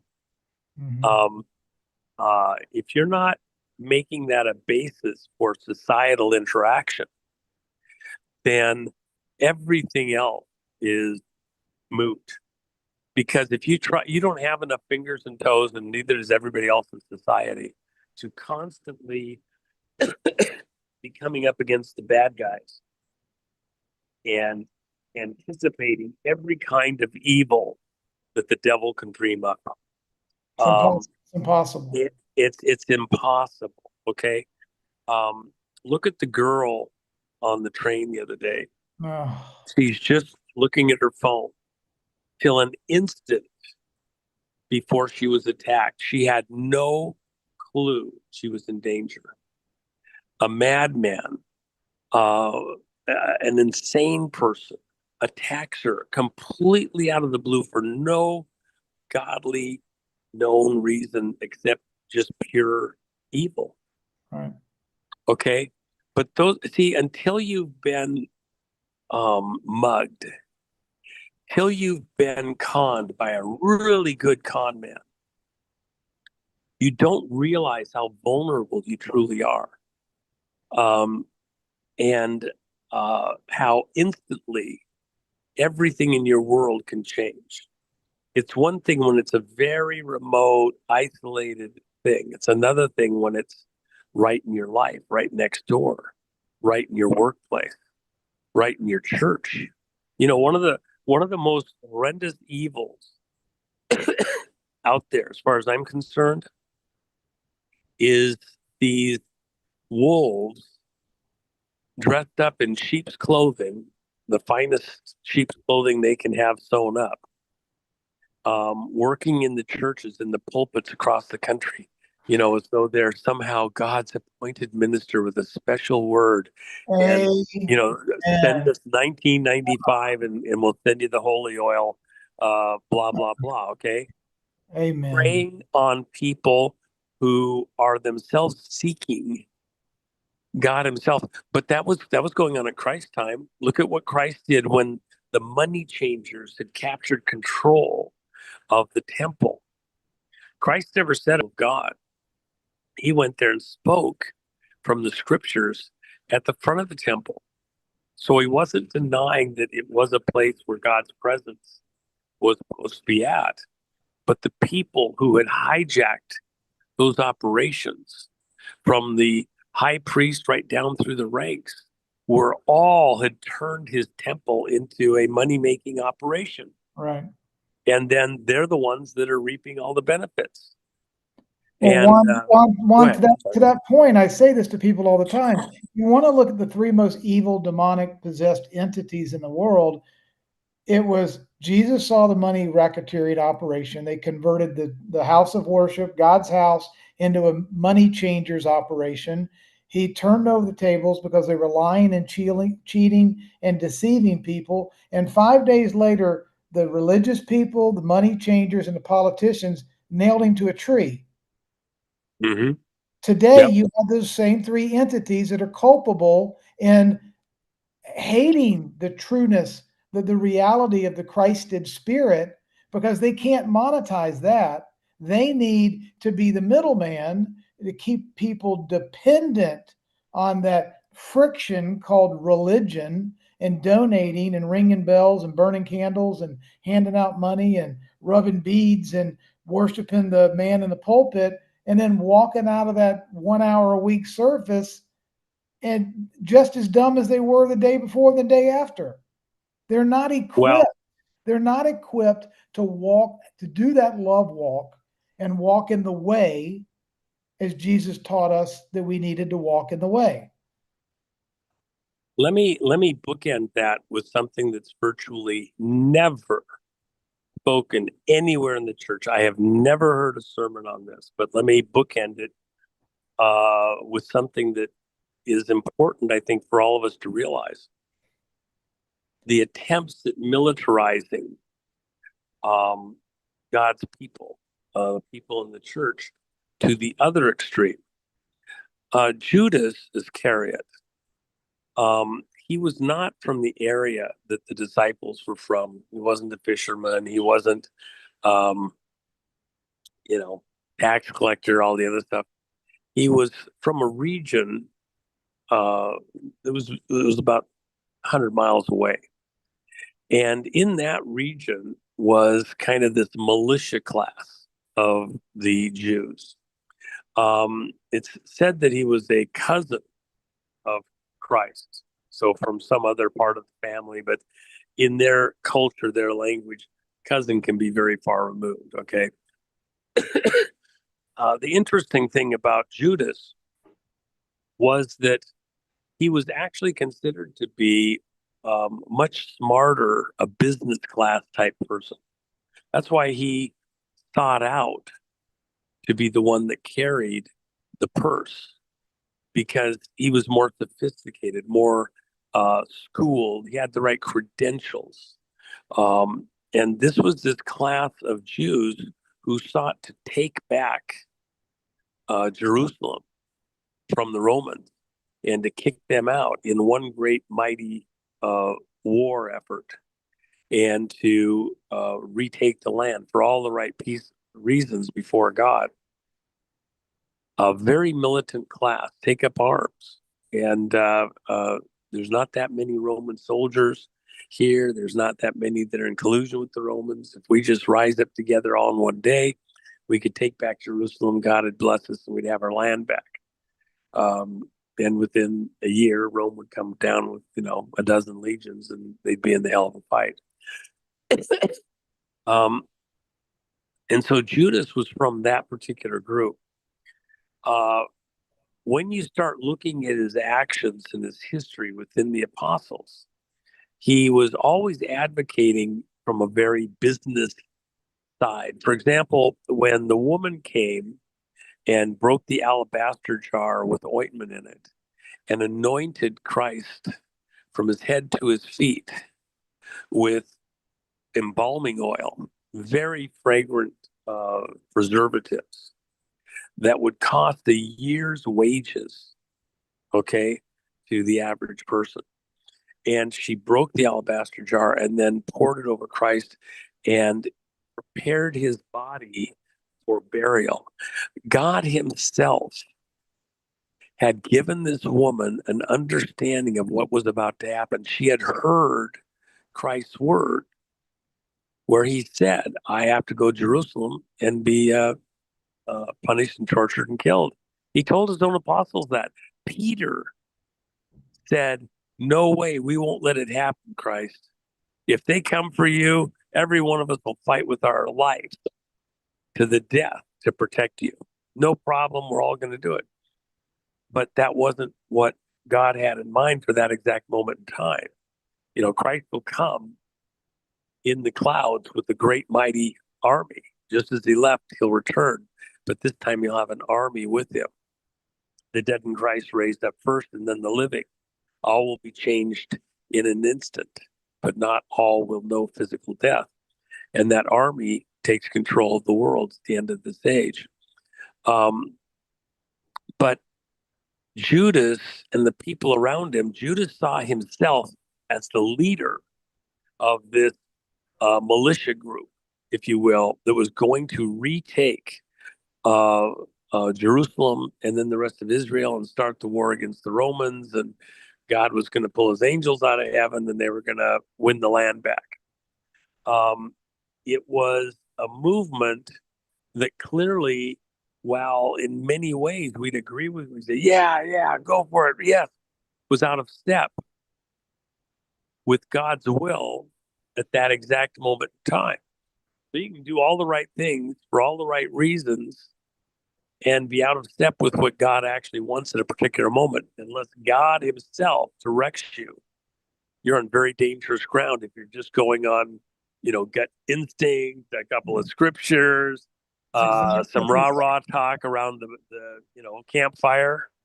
That is exactly right. Exactly right. Juan, well, and let me just add this one thing. I want people to further understand this.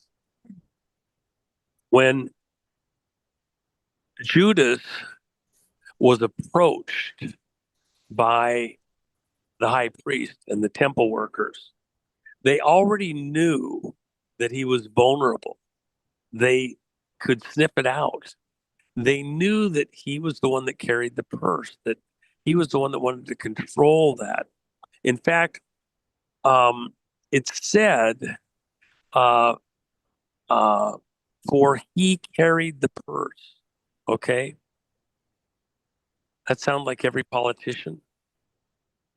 Okay, everybody had, if they wanted bread, if they were going to give a donation to some, lady with her, mite, a few cents for bread, etc.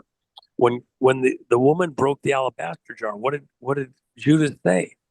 Why have you allowed this woman to do this? He's scolding Christ. Why did you just let this woman do that? If she had just taken that jar and traded it in the bazaar, she would have gotten a year's wages, which she could have put into the purse. Or he held the purse. It would have gone into the treasury and we'd know I already have an idea what we need to do. He wanted to fund the war and the armament to go take back Jerusalem at this time when all the Jews were there during the Passover week, and you have your whole army there present, ready to go. Let's do it when everybody's here. There's only a small number of Roman soldiers, and we could win this thing. We take over the temple from the high priest and like that. But they approached him as the weak link and offered him just 30 pieces of silver. Why? Because he was embarrassed. What was he embarrassed by? He's there as the one guy that knows how to manage money, who sees all of the commerce going on. And when Christ overturned the money changers' tables, and all the money was just thrown on the ground, and the sacrifices, the cattle, the birds, everything sent to flight. Okay, the chaos, the problems within the community for the people that were just selling bread or the innkeepers, etc. What Christ did was very disruptive to the community for business purposes during the Passover week. Judas was upset and embarrassed because he was a businessman and they just affected the business there in the town during the Passover week. They came to him and said, look, they never told him they were going to kill Christ. They just needed to take him into protective custody so that he wouldn't do anything more to disrupt the Passover week. And if he'd help them and make sure they got the right guy, then he would be the one. He's the cousin of Christ. I'm related. Look, if you lock Christ up, I'll get these guys under control. I'll sort the rest of the apostles. I know them all really well. We've done miracles together, no problem. God does miracles through me too, okay? But I could probably lead this better than Christ is because I understand how to work with the businessman. Let me go smooth it out, work it out, okay? You guys do it. Hey, we'll give you 30 pieces of silver, and that'll help to finance your operation. And then, oh, by the way, when you're ready to start your militia thing and all your buddies show up, we're going to take it over from the Romans. We're right there with you, okay? So he took the 30 pieces of silver. When he realized they were going to crucify Christ, he tried to give them back the silver and they wouldn't take it back. And he committed suicide. He got conned. He got conned by all these monsters. There's a lot of people in the Patriot movement that they themselves are operating like Judas. They're allowing themselves to be conned. They're not in step with what God wants to do and what his plan is. And yet they think they're doing the very best thing for the movement overall. And they're off track, off base. Right. And you need to be in prayer about what God actually wants to do. They're the ones that'll be the first ones to say, Trump doesn't know what he's doing. Trump's an idiot. Trump's, going to mess this whole thing up. Oh, okay. Well, he's the one anointed by God to be in that position, saved by grace from the sniper's bullet and from the food poisoner's bullet. His food taster, his career ended because they almost got Melania and President Trump at a previous time. He's the one where there have been numerous attempts. Remember early in the first term, all the Republicans were going to a location to consider how the Republicans were going to work early on in administration. Remember the Paul Ryan led escapade. Yes, and the cement truck that got in the way of the tracks and almost was intended to derail the train. Drones in the air, all sorts of craziness. Look, there have been dozens of attempts to kill President Trump. Don't kid yourself. But God himself has protected Trump. And then you have people within the Patriot movement that are very light, very ready to go attack Trump as though they would do better. They know what's supposed to be done better. Trump doesn't know what he's doing. He's going to get us all killed. Okay. They're weasels. They're scared. They're ignorant. They're uninformed. They've never been in combat. They don't know a damn thing about finance or geopolitics or Satan, for that matter. They have no idea. Now you're back to the real core, because at the end of the day, and then I'll let you go back to where you were going. Are you listening to your Father in heaven? Right. Or are you listening to the other father wannabe. I think it's very interesting that Christ begins the Lord's Prayer, Our Father in heaven. Oh, well, could there be any other father? Yeah, the devil would love to be your father. He'd love to, have you think that, he's the one that's, sired you. And what did Christ say to the people at the temple? The Sadducees and Pharisees. Ye are of your father, the devil. You got to pick a lane. You got to choose which way you want to go. Who are you going to serve? We choose to serve our Father in heaven, and then we recognize his action, his blessing to put somebody lawfully into the position that President Trump's in. And we support him in that position. God chooses amongst the affairs of men who our leaders can and will be. So anyway, sorry, I kind of diverted quite a bit, but I wanted to get that point in because that's the counterpoint to the money people was the militarized side to take us into a war that's not the right war at the right time with the right people under the right auspices. Well, Juan, I believe, and thank you for that, because the context, what you drove home is the biggest picture can only be the biggest picture. There's only one. And the biggest picture is that we're at a perpetual war. We live in this world, but not of it. We either serve one father or the other. The war is a spiritual war against the forces of darkness, and everything else below that is a skirmish. Yep. Everything else below that's a detail. And so when I try to, can you see my screen that I'm sharing, Juan? I can, thank you. Okay. So the way in which I like to explain this to people that are having a hard time getting their heads around this is, first of all, God made a covenant with Abraham, and Abraham had two sons, and one was the reigned over Israel, and one reigned over the Arabs. And so when people, even in the Middle East, say, my father Abraham, the Arabs think you're talking to them, and the Jews think you're talking to them. But I bring that up is God can't do anything in this world unless he does it through a man or a woman, because he gave us sovereignty and agency.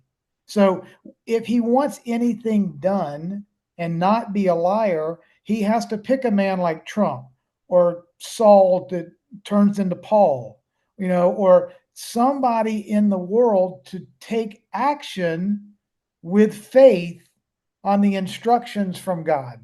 Well, let me just take a 1 minute diversion there, and the way I would say it, and it matches where you're at. God gave the earth and everything that's in it to Adam, and it was without any qualification. Adam didn't do anything to receive it. There was no, if you do this, I'll do that. Otherwise, I'll take it away. God's not an Indian giver. He gave the earth and everything that's in it to Adam and his seed before Adam even had children. So Adam knew that there was a time coming when he would have his own offspring, even before Eve was introduced to him. Then he gave Adam dominion, authority over everything that creeps and crawls and moves upon the earth. Everything. The devil sought to usurp that. And Adam symbolized all of mankind, not just the individual, but Adam represented the human species. That's right. So God was giving all of us, not just Adam, agency. Adam and his seed. To have agency and jurisdiction and sovereignty over everything in the commonwealth, everything in the kingdom of God. The whole world was the Garden of Eden. Well, and so then the other thing is he gave him dominion over everything that creeps and crawls and moves upon the earth. He put him at the top of everything in authorities. Now, that was usurped or attempted to be usurped con that Satan did through sin at the garden, but that was all rectified at the cross by the blood of Christ. And so all things were restored. All the authorities were restored. Now, a lot of people get caught up with, why does God let such horrible things happen to people, like that poor girl on the train that was just killed? Why does he allow pedophiles to move across the face of the earth? Why does he allow stolen elections and evil politicians and mobsters to exist? Excuse me. The way you should be saying it, why do you allow it? It's your planet. Amen. God gave it to you, okay? And so we are the ones who are responsible when sin prevails, when evil prevails. Amen. Anywhere. So we're the ones that God has given the responsibility to be the caretakers in this world, to take up our responsibilities, to see to it that things are trimmed and kept neat, that places don't fall into complete total chaos and disarray, like what I saw in Johannesburg, and the filth and the environment that small children are raised into. It's absolutely grotesque. And Juan, to your point, God gave Adam and man everything. Didn't have a lot of preparation. He was tempted. His pride got the better of him. Satan won that battle. Then Jesus comes. He redeems everything. A perfect God in the flesh. Okay, so let's look at Adam as Adam 1.0. Jesus, in his absolute perfection, was Adam 2.0. And the second Adam is how the scripture states it. Yes. Right. And now he gave birth to a brand new species after he rose, to Adam 3.0, which is you and me. But we have a law book. We have a Holy Spirit. We have the understanding of the way. We have the scriptures. We have a lawgiver, a law teacher, a law administrator, if you will, our Holy Spirit. We have a law book. The only variable left is the law student. We either understand it or we're ignorant. And if we don't understand the laws and principles and we get our asses kicked, it's not God's fault. It's our ignorance's fault. Well, a lot of times, I would say, even with what we just said, those that are here in this audience cannot claim to be ignorant now. Correct. Now it's a issue of, will you exercise your God-given rights, authorities, responsibilities? Okay. Yes. I'm sweating bullets for children in several countries in Africa. Will they actually get decent water today? Will they get food today? Will they get beheaded today? Right. Okay. Because it's still happening. 100 last week dead. Hundreds more. You've got 250,000 people in Uganda, half of which are under the age of 18. They're there for refuge to get away from the terrorists next door in the Congo. Even though it's stopped, it's not quite stopped yet. And the food supply has been cut off to them. And the question is, will we be able to get food into them right away before we have some kind of mass starvation on our hands? And we're fighting to get that taken care of right this second. It's a very, very tenuous moment. Well, we, the owners of this world, have a responsibility before God to do that. He's watching. I know your work. Are you going to say we don't have enough resources? Oh, really? That's baloney. Scarcity is the biggest lie ever told to mankind. That's right. And there's other things, the logistics, etc. No, these are decisions made by different men in political positions that, we're fighting real evil that wants some of these deaths. And logistically, there's all sorts of considerations going into it. And a lot of the fight, it looks like it's in Uganda. No, it's not. It's in South Africa.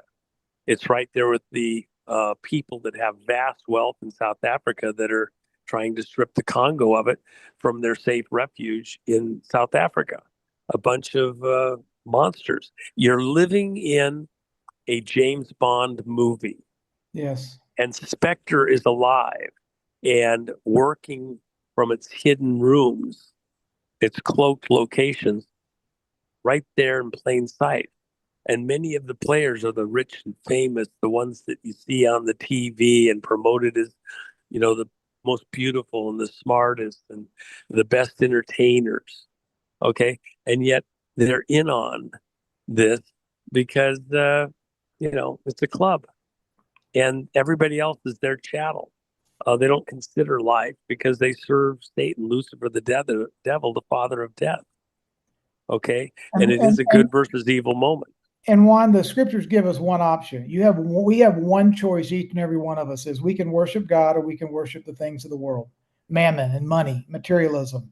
Over 40% of the law book talks about man's relationship to materialism, pride, ego, stuff, title, position. Even the 12 disciples argued consistently, including at the Last Supper, who's the greatest among you? Who gets to sit on your left? Who gets to sit on your right? Where am I on the org chart?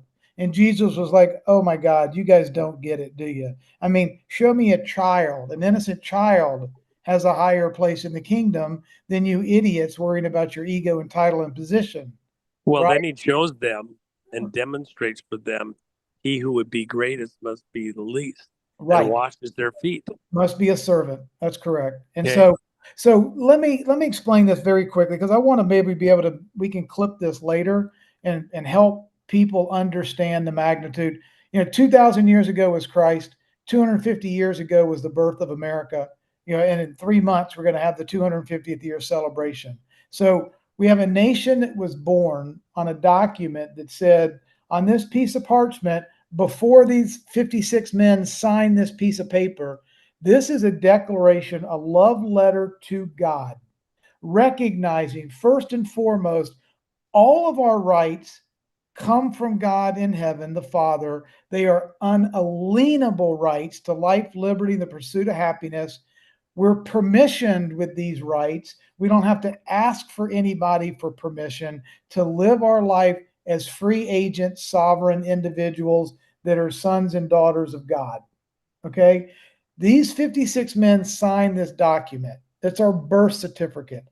To be a nation, you have to have laws, you have to have a border, you have to have a government, and you had to have a treaty signed in order to separate from the Queen in England. Well, this document served as the lawful document stating our independence and separating from the Queen. But in this document, the only lawful authorities that existed in America was the Uniform Code of Military Justice, the Army, Navy, and the Marines. So why do I bring that up? In this document, the birth certificate of America, the Declaration of Independence, there's a little clause in it that says, but when a long train of abuses and usurpations, pursuing invariably the same object, evinces to a design to reduce them under absolute despotism, it's their right, we the people's right. It is also our duty to throw off such a government and to provide new guards.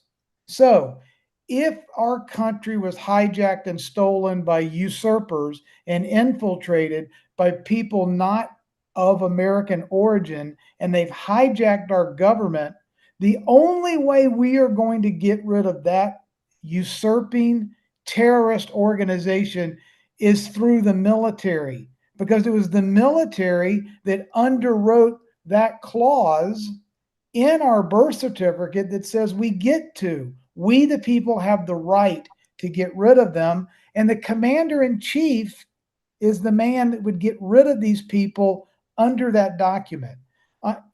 On my chart, that's why we're at war. We're not going to take a pew poll. We're not going to have an election.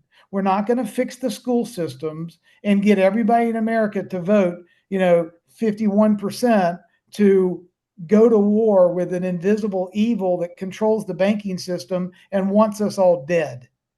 This has to be a military operation, period. How did America get stolen? First of all, after the Civil War, look, we didn't have a constitution until 11 years after we signed the Declaration of Independence. So people don't realize what we governed as a nation for 11 years under the Declaration of Independence without a constitution. So from that point forward, the enemy was at work. The enemy was trying to pervert and divide and deceive and do their legalisms and their chicanery. Okay. The Organic Act of 1871 happens after the Civil War. America's broke. People are bloodied and dead and lying all over the battlefield. We didn't have any resources. We were broken financially and morally and every other way.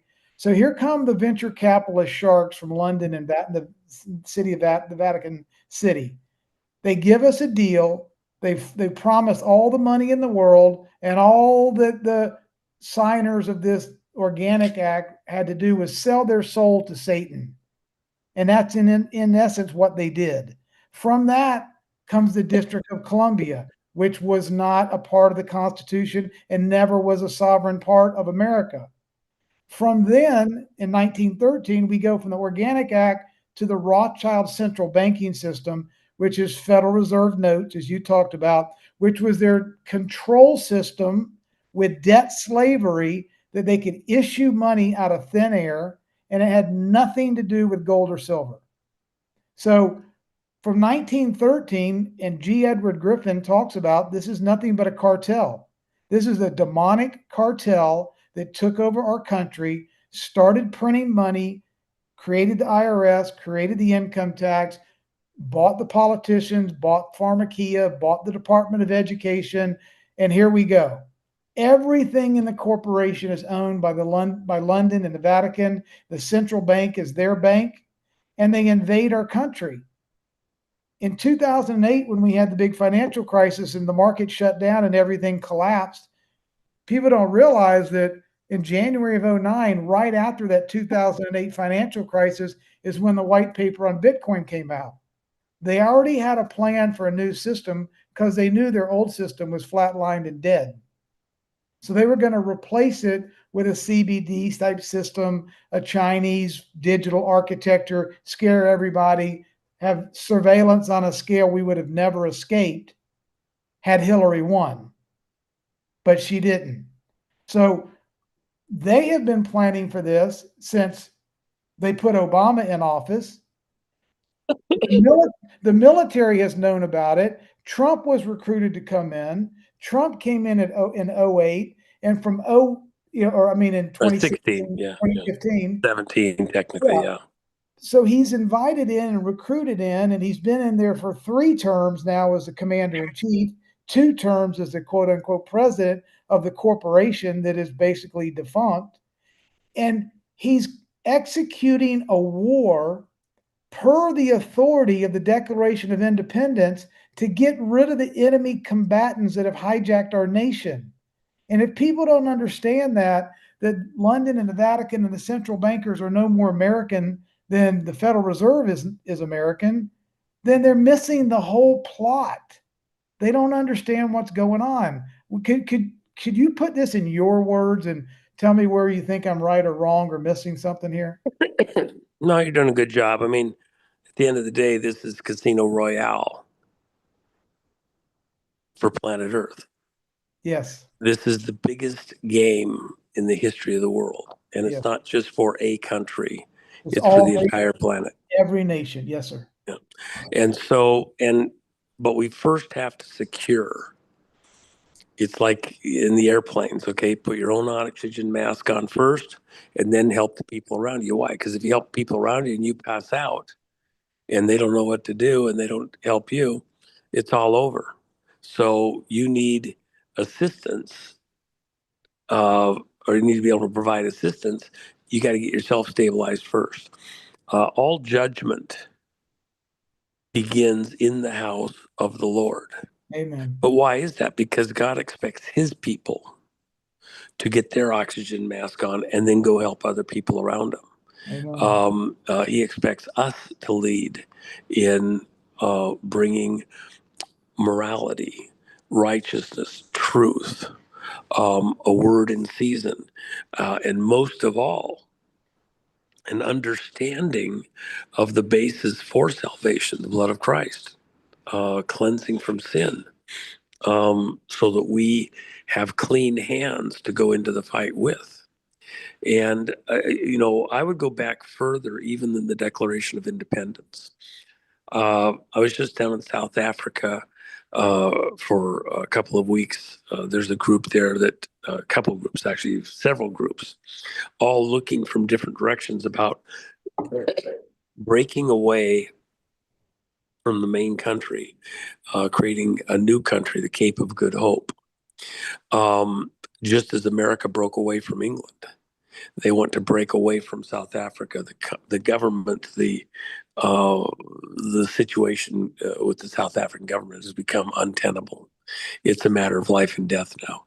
And so, of the 9 states that make up South Africa, the one that's at the southern tip, the people there are looking at the only way forward to survive in every category of life is to break away. They've put together a constitution, a Bill of Rights.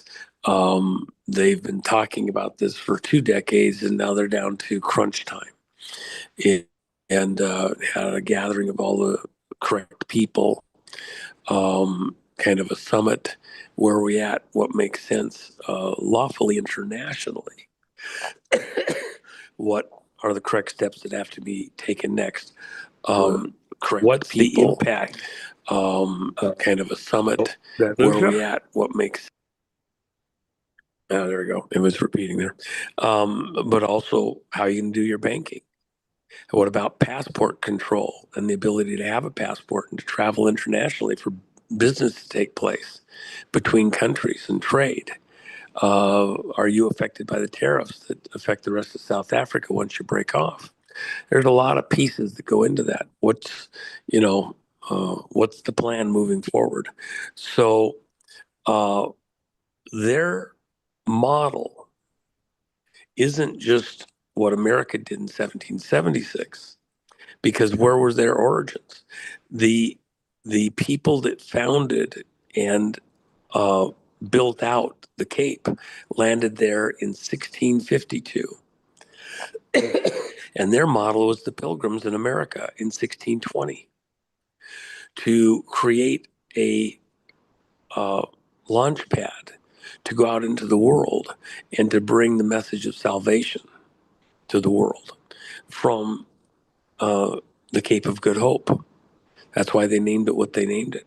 And by the way, it's almost the opposite side of the planet from Plymouth Rock. It was interesting that Jen and I got to be at Plymouth Rock and then a couple of weeks later at Cape Hope, where pilgrims seeking religious freedom and the opportunity to own their own property and the fruits of their own labors. Remember, they were serfs up in Europe. They didn't even own the produce of their hands. They had to first give it to the people around the area, and then they'd get a little bit back. Sounds like our situation today. That's what's going on, by the way, in South Africa today. They're having their rights stolen from them. So they're seeking the same way America is seeking to get out from underneath the thumb of those who would enslave us again after we have actually been freed already once and something's happened and we've been hijacked and captured again. In our case, where we're going to break away as America. What, you're going to make Texas a new country? You can do the same with other parts of the country? No, we're going to take our country back and get it back on track. The point I'd love to make too, and to piggyback on that, is that when Trump talks about leveling the playing field and making America the crypto capital of the world, when he talks about leveling the playing field, that means 100% honesty and transparency in a neutral financial architecture that's built on trustlessness, where everyone can interoperate. No one's operating behind the curtain. There is no master race CBDC that's controlling the planet Earth. Everyone has their own sovereign stable coins, and the interoperability offers perfect transparency and perfect accountability, where people don't have to trust one another. They just have to trust the math that they can inspect, and they can use computers and algorithms and to see, does 2 + 2 = 4? Great, that transaction's good. I don't care if I like chi or don't like chi. As long as 2 + 2 = 4, we can do business with each other, or not do business, well, remember, or not do business. Right? We're all going to be free to consent or not consent, contract or not contract. But it's better to do that in a system of trustlessness and transparency than this secret hand and hidden hands of the banking cartel. the one thing is, if you look at how God describes his personality, he hates corrupt weights, and yes, everything has to be a trade that's done on an honest weight and measure. And states from the beginning of time practically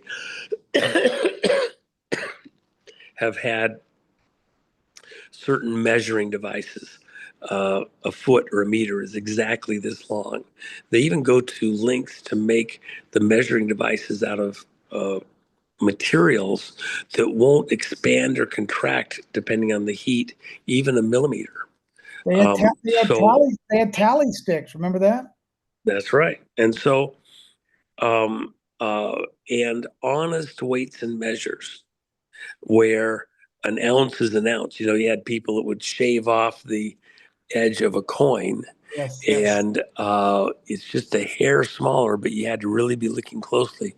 But if they did it off 100 coins, now they got an ounce. And they wanted to trade, and people didn't have something to measure it against, including a coin that size. They wouldn't notice that little bit left. And in fact, that's why you have the fluting on the edge of the coin, was so that people couldn't scrape off the edge of the coin and not be detected. Okay, that edge that's braided. So we put measures in place to protect against the criminals and criminality and cons and all that. But what Trump is going to, even when we talk about the cryptos and people get so excited about it, the reality is that it's just a way of doing ledger notes. The real question is, will you tie it to gold and silver coin, minted coin in the Treasury's possession, which you have the option to come take possession of if you want to. And as we transition from a Federal Reserve note and all of these to a U.S. digital dollar, to a U.S. dollar tied directly to existing physical silver minted in the U.S. Treasury. Well, Juan, go ahead. Let me bring this up now, because in December 2024, the New York Department of Financial Services, which is the most diligent, compliant organization in the world, there's probably 80, 85 people. It's the hardest place in the world to get compliance, but they authorized an RLUSD, Ripple Labs US dollar, stable coin. Has to be inspected, audited every single month with 1-to-1 or greater than 1-to-1 backing of U.S. Treasury notes or T-bills or bonds, because they're a tier 1 asset. So credit from a country is different than debt from a private bank. But my point being, we do now have a stable U.S., a real U.S. dollar that's soundly backed with tier 1, Basel I recognized tier 1 assets, inspected monthly with 1-to-1 collateral for every RLUSD put into circulation. So we now have sound money if you measure it from a standpoint of that eliminates fractional reserve lending. You cannot have fractional reserve lending and a 1-to-1 requirement behind your RLUSD. And all of this is under the supervision of the Treasury. The Treasury, it reports to Trump, and the Treasury is overseeing not only the RLUSD, of which XRP is part of Ripple, it's part of the digital stockpile, but the New York Department of Financial Services is also underneath the auspices of the Treasury Secretary. So now we have a national currency, stable coin, regulated by the sovereign nation known as America, and the Federal Reserve doesn't have jack crap to do with it. Well, let me just add a little bit to that. There's some backfilling that has to happen. It hasn't happened yet. I actually trained a bunch of the guys that had to go under NDAs 4 years ago in putting things together. Actually, 5 years ago, for where we're going right now with how we rebuild our physical reserves at the Treasury. There's a great plan in place. I think it's excellent. It'll take a little bit of time for it to play out the rest of the way, but it's exactly what Trump and others are in the midst of working through right now. So I think it's important that everybody here understand we're on the right path. It's not a done deal yet. And there's a lot of mischief yet that can happen. So don't get the cart before the horse. We're not quite done yet, but we're headed in the right direction. And if you're going to bet on the U.S. dollar and bet on the U.S. dollar at Treasury, gold and silver minted coin, versus Federal Reserve notes. And how about a Judy Shelton 50-year gold-backed bond? Well, let me just add one extra thing. So gold and silver traditionally are kind of lousy investments. They neither spin nor toil. They don't make anything. If you ask me, do I want a gold bar or a tractor? If I have a stable society around me and ground available to me that I can rent or own, and yet somebody with the right skill sets, I want the tractor because the tractor will make me money. The gold bar neither spins nor toils. Now I can invest it with someone, and they can, get something against it, loan against it for something that'll do work, land, a business, something that is productive, and that makes perfect sense. The bonds or pass wealth to your kids or grandkids. Well, the bonds are a good long-term way to preserve wealth, especially if you don't have the skill sets or a business or something else.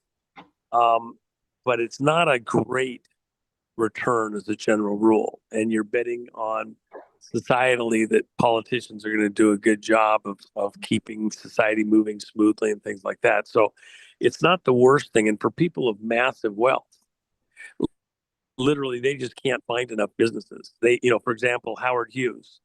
If Howard Hughes had just invested the money that he received from his dad, who invented the directional drill bit that made modern oil drilling possible back at the turn of the century, and for the next, up till now, if he had just invested the money he got from his dad at 4% interest, he'd have been worth about 2 to 2.5 times more money than he was worth at the time of his death in 1976.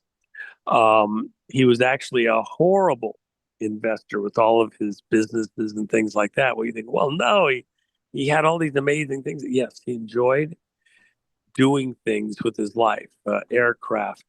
A lot of people don't know this. It was the Hughes landers that went and mapped the moon before Apollo went there, allegedly with the first landings. The mapping of the moon occurred with Hughes aircraft or spacecraft landing on the moon and then transmitting back the images and information. He did a lot of things that were his dreams.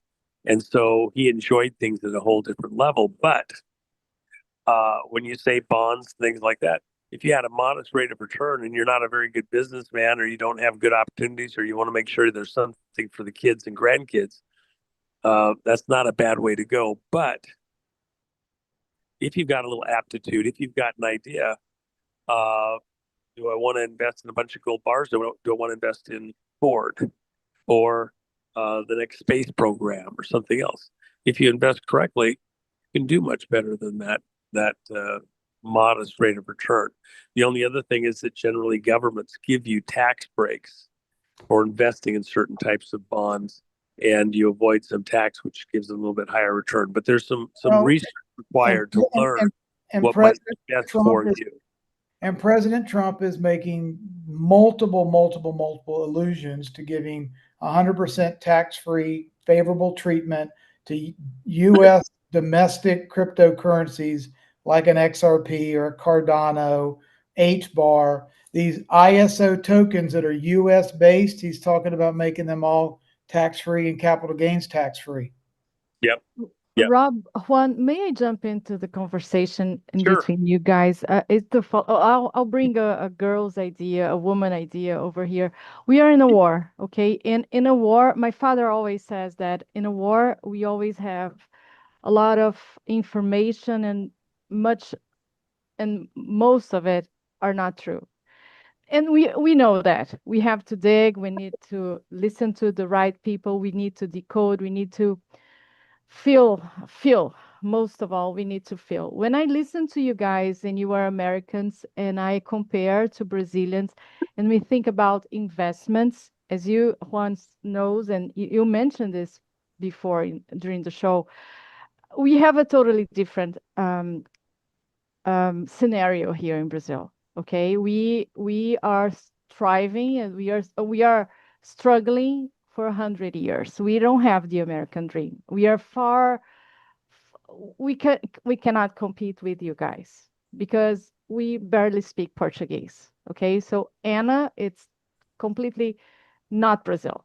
Okay, so I need to bring this to us because a lot of people who are listening to our conversations, we share anxiety. I don't think the money is, of course, we have to pay attention to Rob's take, to Juan's take, and to everything. But we are in a war. And please listen to my dad. There's a lot of things happening. We cannot be stuck. Oh, this is it. If we have to change, we will change because we are in a war and we don't know if I don't know. I can't tell. I can assure this is 100%. I can give my opinion. I can give my perspective, but I don't know. And bringing this sudden aspect to our bringing the miracle to the scenario, it's the godly. It's bringing God to the picture. You know, it's the second coming, and we need to do that fearless, because as much as now we understand about crypto, about golden bars, about silver, we cannot. I just what I have in me, it's the 117% guaranteed. That's it. And each one of us, we have to stick with this, what we have in us. So whatever comes out of the plan, and we trust the plan. We are the plan because we are the storm. We listen to the call. And we are studying, we are talking, we are spreading the information. For now, that's what we can do. Well, let me dive in for a second. Please. Where's the God factor in whatever you may plan or think or try or know to do? You can store up the food, you can have weapons, you can have all the best alliances and friends and be ready for whatever happens. I have someone that was close to me who was very diligent about trying to prepare for an end time scenario, and then one day died in a car accident. Health, ate right, prepared, everything else. You don't know what day or hour your life is required of you. maybe you've made preparations to help others in your family, etc. But the scripture talks about a man who decided to tear down his existing barns and build bigger ones to store all of his grain because he was wildly prosperous. But that couldn't save him from the moment when God called him. Okay. There's a God component with everything that President Trump has done. America could have been denied him at a critical moment if he hadn't turned his head just an extra half an inch in the last moment. You realize when Trump turned his head, that extra half of an inch, the bullet had already cleared the barrel of the gun while it was flying towards Trump at the speed of sound. He turned his head just an extra half an inch. It was the difference between getting the back of his head blown off and it just going through his ear. That's a hand of God moment. And so I think it's important that we all be mindful, but by the grace of God, we're not getting through any of this. Even the calls we might make about preparations and redirection and insight and wisdom and everything else, at some level, it's only by the hand of God that you're even awake. You may have relatives, friends, co-workers, etc., that aren't, making any plans, that don't understand the value of Trump or any of the people around him with what they're doing. And they could care less. And yet they still make it every day. They look like geniuses. God himself knows what his plan is. I would be concerned about being in step with what God's calling you to do and not what any other person is doing. And don't even waste time looking at the people around you and just wanting to mimic what others around you are doing. Good or bad, what has God called you to do? Because he knows what's in your future. And include God in the equation. And then, okay, what makes sense? What's wise? Please God, help. And it's a very personal thing. Should I invest in bonds or gold? Should I invest in a tractor? What should I be invested? Well, God himself knows. If you seek his will, his way, you might get an answer that wasn't what you planned for. There's one story, I don't recommend it from a, let's not all do this. It was this one woman. She needed help. She was praying for divine guidance. And it was the thing that she knew to do. You could do this, the next 1,000 million people could do this, but it wasn't what God called these other people to do. But this woman, she planted like 40 rows of crop for her family in her little garden. This is carrots, this is beets, this is whatever. And she is one of the southern states, southwestern states. And she was trying to provide for her family. She was struggling. There had been some problems with the weather and not all of the crops that come in, but they were just barely getting by. But she got it in her mind and had been praying for divine guidance, what to do. And she had enough money to buy a lot. So she went out. Second here, I got to send this. I have somebody calling me and I have to send it to, there we go. I apologize. I had somebody calling me. I had to send it to outer space, one of my staff. So, but she got it in mind, just like the woman where the prophet told her to go gather all the jars, all the containers that she could find and fill them with water and then go into her prayer mode in her house, lock the doors and pray.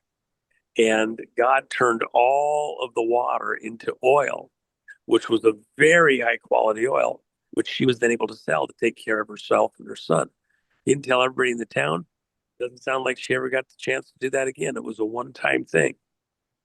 But this gal got it in her mind, she'd go read out the the numbers in her vegetable patch that were the clearest, and ignore the ones that the weathering and everything had washed away. And so she wrote those numbers down and she played them in the next lotto. And she won the next lotto. It wasn't the biggest lotto ever. It was a couple $1,000,000. But she told that story. She made a big deal out of it. It was God that directed her to do that. We don't know what God might plan for each one of us. For some of us, it's going to be a very meat and potatoes. You have a head, you have a brain. You don't need some special lightning from heaven revelation. You do the things you know because that's what God's giving you intelligence to understand to do next for your preparations, your investments, other stuff. But once in a while, he might give you an instruction that doesn't make sense in the normal way of doing things, but it makes sense to God and to help somebody, to support something else because it serves his purposes.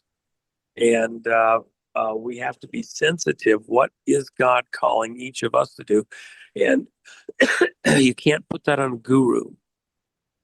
Can't put that on the pastor with the best televangelist message on TV. Right.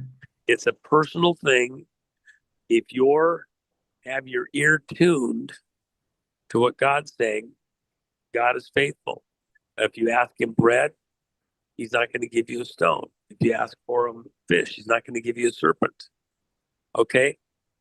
He has your best interests at heart. And he's just looking to you to look to him, not to men, not to circumstances, not to the earth, not to the creation, but to the creator himself. And if you do that, whatever's coming next, you'll be prepared Ready. for, positioned for. Yes, you will make it. Juan, we're coming up on 3 hours on this call. I'm hopeful that we can get you to come back. I really appreciate you coming on here. You're Yep. such No, a welcome. I really, I got to tell you, I wanted to do this show for quite a while, and you guys know that. And I apologize, I got in late on it today. But you have an eclectic audience that is not the same as many of the other audiences I'm already getting a chance to talk to. So this was an extra special chance to talk with maybe some audience I don't get to talk to very often. And then you guys all had fantastic questions. There's a lot of work ahead for us, but I appreciate all of you. So I appreciate it. Just before we go, and I want to Juan to listen to this. I'm sorry for your throat, Juan, but I always quote. Of course, you always bring Christ and the Bible, and of course, and I bring literature, and for me, it's very dear to my heart. The Count of Monte Cristo. Oh yes. And I tell everyone that right now, as much as we are all struggling, there are many people who are living, I don't know, in studios who who had to change their whole life because things are already changing, and we are feeling. But I excuse Juan for taking this and talking in front of you about this, but I want everyone to understand that we are all Count of Monte Cristos here, and the same as he went through in Chateau d'If, in the jail. He was imprisoned. I recommend everyone to read the book because it's totally different from the Hollywood version, and it's a dive deep into a soul of a man who changed his life by knowing Christ, and the Christ raised in him, and everything that Christ went through, we are going through. And the Count of Monte Cristo by Alexander Dumas is it's a much more recent example.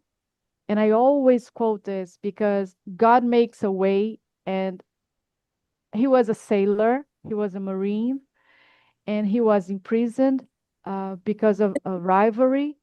And inside of the prison, he met Christ, which came through a bishop, a priest, who taught him everything and gave him the map to find the treasure. We are all counts of Monte Cristo, countesses of Monte Cristo. We are going to find this. We had the map, and we have us. So this us here, I'm all happy for saying this. We are all counts of Monte Cristo. We have us, and we are not this time. We are not taking the revenge because that made him not happy. But in the end, he gave up all his fortune because everything he had inside made him want a new beginning with a new person, the new person that he is. It's worth reading much more than listening to me, much more than listening to. Well, it's a good one when you go and watch Jim Caviezel. It's brilliant. It's outstanding version, but it's not the real version from Alexander Dumas. And I stick to the original. And that's my message. I want to take the opportunity. This would be my prayer. We are all counts of Monte Cristo, and we are going to make it. President Trump is always, when you decode criminal organization, he's giving us numbers. He's giving us, you're holding the purse. What is the purse? Please, guys, this is the chance for us to do it, and we will do it. This time we will do it. I promise you. I'm sorry, I get. No, This that's is awesome. Brazil. This is Brazil. You know what? One of the greatest, when I get time to just read a book, even if I only read for a half an hour at night before going to sleep, and I love to read. The last several years, last 5 years, have been really hard to get to crack a book open. But it's one of the great pleasures of my life. And you get things out of a written book different than you do even watching the visuals on a TV, because they rob your mind of the opportunity to visualize in unique ways and to understand what's in the mind. A really good author puts things into the verbiage that bring things out in your mind that can't actually be duplicated on the video. And so I don't speed read a book like that. I read it for pleasure and allow my mind to kind of track with ideas and thoughts. And it's just one of the great things. I have a very large sci-fi collection, science fiction book collection and magazines. And it's one of my pleasures to read some of those books. In fact, Sir Isaac Asimov, most people don't know as Christians that he was perhaps the most prolific Christian writer of the last 100 years, while at the same time also being a prolific science fiction writer. He was also a historian and had written so many great books. So his understanding of faith, of the Christian faith, is actually hidden in his sci-fi books, morals and intents and desires from what he found through his understanding of the scriptures. Pretty amazing thing. But you can get things in your soul in reading a really great book that it doesn't pull it out of you in the same way. It doesn't get your imagination going in the same way just watching a movie or something like that. It's a different experience. It's one of my favorite things. So yeah, readers are leaders. Yeah, that's why we are all kids by the side of the road with Melania on the Yes. cover. Mine is with Melania. Yes, in Brazil, it arrived in That's fantastic. In less than a month. You will sign it for me, Juan, as soon as possible. I'll look forward to that. I'll look forward to it. Juan, I would love to have the same thing. Yep. No, let's get you both a signed copy. In fact, after the broadcast, if you text me over an address, I'll see if I can have. I would love that. Juan, a signed copy sent to both of you. So, by the way, in the early days, I charged nothing extra for postage for the Kid by the Side of the Road books that I sent all over the world. I sent thousands of copies to anybody that ordered it, and paid the extra postage, sometimes as much as $100 a copy, because I considered it that important to get the message out to various parts of the world. And then I finally had to cut off a certain point, but I enjoyed that because it was fun to get them out to people in different parts of the world and have them enjoy the book. And the logistics for mailing were almost prohibitive to charge for most people for that.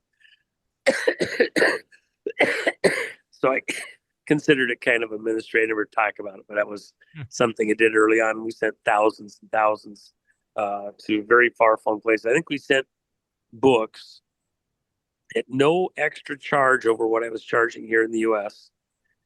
to, I think it was 96 countries total. Wow, that's awesome. That's so awesome. pretty fun. And it was thousands of copies. So anyway. When's the storm coming? Well, I've had the storm essentially ready to go for quite a while. There's stuff in the background that I had to hold. And we have been close to striking a couple different times. And I have some people that ordered early copies that I have to take care of first. And I've got something extra special for them that will make up for the delay. But for everybody else, you're talking to one. Well, there's some drama that took place in the background that I'm very upset about, but for various reasons, I allowed this to fester a bit on purpose. And there's stuff that even in the last week, there have been changes that I think released me to go ahead and send it to print. And I was just over talking to my print people on Monday, communicating with them about availability for print times. But it won't be a large print when I do it. It'll be a pretty exclusive print. And so. Well, Juan, a more important question, not necessarily a more important question. It's great to know when the storm is coming, but when is the switch going to get flipped? Well, the switch flipped in what sense? Lights out. The financial system, the EBS, the. Let me ask you another question. The drops, the Intel drops told us if future proves past. The drops 7 or 8 years ago told us to expect an amazing Christmas. Might this be the Christmas season that drop was talking about? It's cryptic for a reason. And the one thing I want people to keep in mind, you have a lot of checkpoints along the way. Much of what has to be done is still years out even now. Yeah. And so you have some things that are amazing and beautiful that will happen literally mere weeks from now, and other things which are still quite a ways out. That it's painful that it hasn't happened sooner, but as I have a editor that goes through and looks stuff, and he was commenting there a couple weeks ago. There's stuff that if I had put it out to the public, even though I have it ready, they wouldn't have a context to understand quite yet. And it might have looked, cutting edge and heady and all that, but it might not have actually been understood or interpreted properly. And so I think there's a timeliness there. And again, that's kind of a prayerful hand of God thing. May I add something? Yes. To Rob's question. Rob, I can answer your question, okay? So Mariah Carey is releasing a new album September 26th, and she is the major hit for Christmas. And she sings All I Want for Christmas. So Papi is watching us, okay? And he knows we are looking for something. And most of all, we are going to sing, Juan, I don't know if you remember the lyrics. Jen and I, we remember. 2020. It's not not Over over yet. Well, I thought last Christmas was pretty good with XRP and Trump winning the election, but I'll take an even better one. Well, how about this? This is 𝕯𝖚𝖚 Trumpy showing it's about to start. He tweeted this about 3 hours ago. I can see it coming in the air tonight. You know what? The real show is about to start. Yeah. 𝕯𝖚𝖚. You know, let me just tell you guys one thing, just in parting, last little thing. Yeah.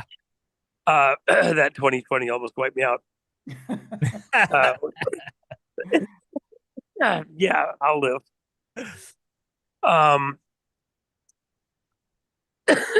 At the time that the In the Air Tonight song by Bill Collins came out,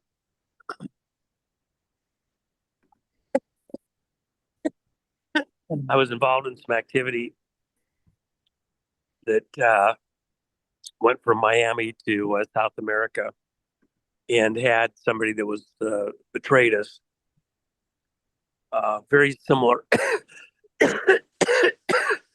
to what happened in the TV show Miami Vice. It's very, very personal for me, and I think about it very, very frequently. And I put that song out a number of times over the last decade. I feel it more intensely now than ever. There's exposure, justice, some righteous moment that's just ahead. And it relates to justice being served. And specifically in the Russia stuff. That song is very personal for me, and I take it very seriously. It's coming. It's close. Patrick Byrne. That's all I can say. Yeah, Patrick's a great ally. By the way, he's there's very few people that I have enjoyed working with over the last few years more than Patrick, and we've done quite a bit of things together, as people know. And he will be remembered as an absolutely astounding, tremendous patriot. But with that, I think I'm out. I don't think I can. I think I used the last moments of my voice. Yes. As you're drowning in the waves of Hawaii. Thank you, Juan. Well, if I can get out in the water and get some salt water in my system, I probably could help preserve my voice. And then I could sing it, with more, resonance and fervor. 2020. It's not over yet. Not over. 2016 is not over. So, Juan, I want to thank you. Juan. I know everyone on the panel wants to thank you. Everyone that's listening wants to thank you, not only for this podcast, for everything you've done through this whole war so far. I know everyone on this panel, we've devoted our life to this war because it's important. It's really important. It's a team effort, isn't it? Seriously. It is. What's going to be the most beautiful part about this? Awesome. No one person will get to be claiming credit as the superhero. Several have tried. Except for God. Christ, yes. God.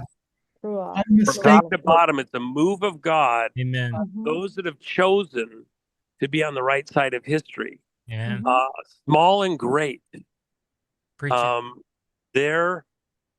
They have their place in the history books, and sometimes in God's economy, the person that was cleaning the floors, working 2 shifts a day to get the kid through law school so they could become a Supreme Court justice, may not be seen, but their level of greatness before God is unfathomable. We have lots of people who have labored intensely to assist and get us through this.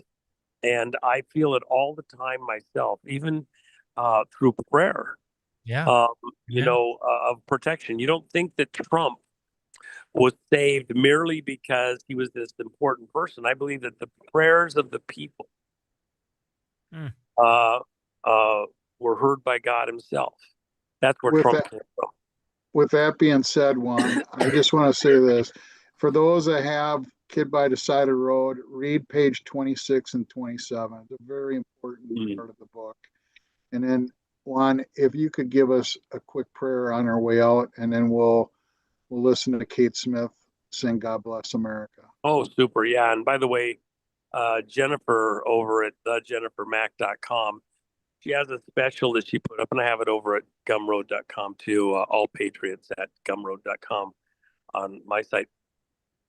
She has a special with the Japanese English edition, which there's only a few thousand copies that we had printed, that she cut the price down below what we were just selling the main book for, and then included several pages laminated so they'll last of some of the various things that you can do to go after the parasites, different types of parasites that are common to people and that are really ruining lives. I had some really great friends that Hulda Clark being one of them, that have gone to great lengths to explain how the parasitic loads are what's causing, most of the diseases out there that are being interpreted in others ways. It ultimately comes back to the root, which is parasitic loads in the body. And so you really benefit by going after the parasitic presence in our bodies. They're like the demons themselves. It's these demons attaching themselves to us, the devil himself. They're all parasites, to get right down to it, trying to suck the life out of us so they can survive. So she has that with the Japanese English edition. It's Japanese on one side of the page and English on the other. It's a limited edition, very fun book. And you got it on her site, and she put it at a 20% discount just to encourage people to get the parasite stuff. And I was like, I wasn't racing to sell those books. There's only a couple thousand of them. So anyway, if you want to get a good deal, that's there on her site or mine. With that said, let me say a prayer. Father God, I thank you for all these beautiful patriots, not just American patriots, but Canadian patriots, Brazilian patriots, Ecuadorian patriots, patriots of the kingdom of God, the governance of your kingdom, Father God in heaven, who seek to be agents of beauty, life, love, health, prosperity, so that those around them can live a rich, full life of meaning with all that they need to be about the work that you've put before each and every one of us. I thank you for the opportunity to work with such a great team of your people out across the world, and to be part of something amazing that you are doing, Father God, to bring life where there's death, health where there's great sickness, beauty where there's horrors. We ask that you would strengthen our hands, strengthen our legs and feet in order to be about doing the work that you've given us to help children, help those who are unable to help themselves through infirmity or age, to do the things that you would have us do according to your will, Father God, to be tools in your hand Give us the command, give us your provision, give us the direction, the wisdom, the insight, and the assistance of our compatriots to go out and do that which pleases you, Father God. That is a blessing of unmeasurable wealth, goodness of life. Allow us to be partakers with you and doing great things that live throughout eternity, where lives are saved, lives are turned away from evil, but to goodness, to righteousness, and that we would be blessed here in the earth that you gave us through our father Adam, through Christ by his blood, so that we may be about your works, Father God, according to your will. We pray all of this in Jesus' name. Amen. Thank you, Juan. Thank you so much. Appreciate it. Thank you, Juan. Very fun. I'll look forward to the next opportunity. Please. Give me a couple days to get my voice back, and then we'll have some dramas, and then we'll come back and we'll talk more about it. That'd be awesome. I hope you'll stick around for Kate Smith. This is one of my favorite songs. Oh, I love it. It's a great song. Yeah. Thanks, All right. Juan. All right. Thanks, Thank you, man. Juan. All right. Dylan, let's end with Kate Smith.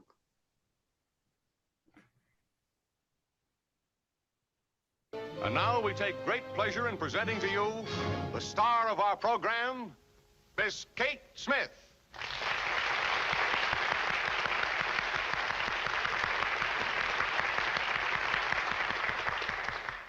Hello, everybody.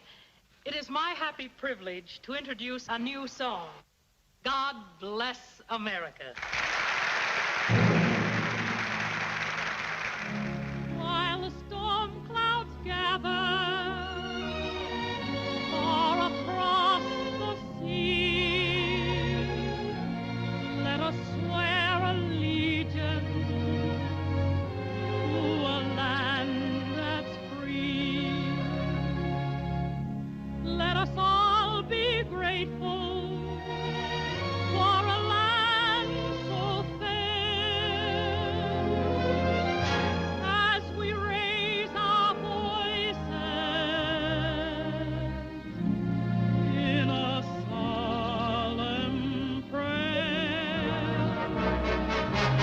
God bless America, land that I love.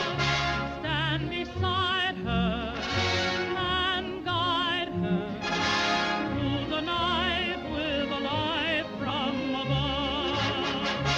From the mountain to the prairie to the ocean, white with foam. God bless America, my home, sweet home.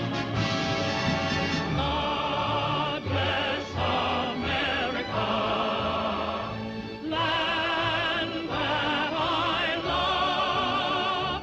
Stand beside her and guide her through the night with a light from above.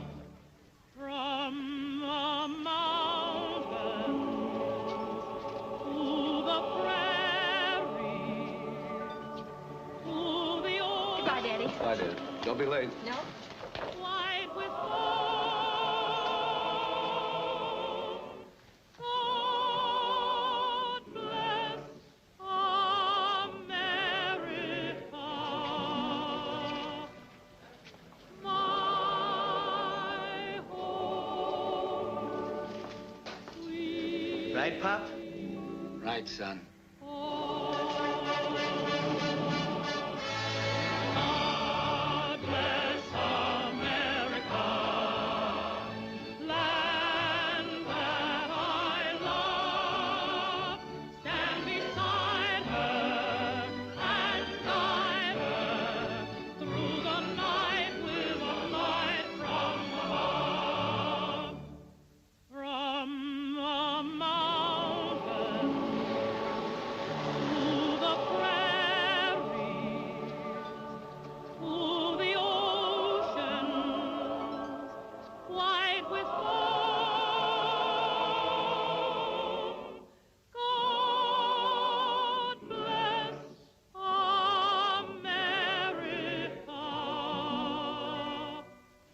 Kind of makes you think of Blake, doesn't it?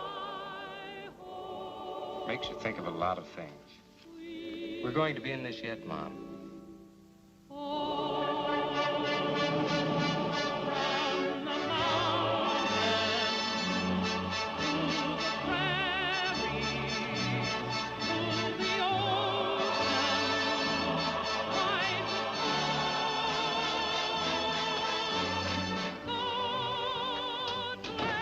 Hello, son. Hi, Mom. Hello, darling. New song? Brand new, first time of the year. Brand new, my eye. You know, I threw that song out of Yip Yip Yap Hank 22 years ago. Sounds better now.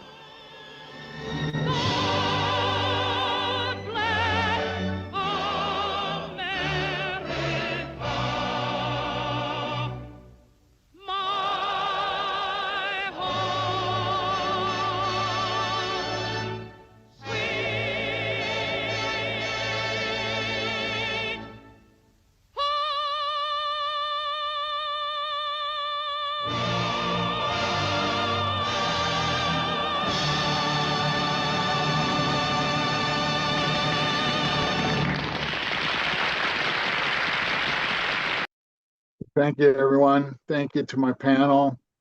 Thank you, Juan. And thank you to everyone who took the time to watch us tonight. And God bless America. God bless.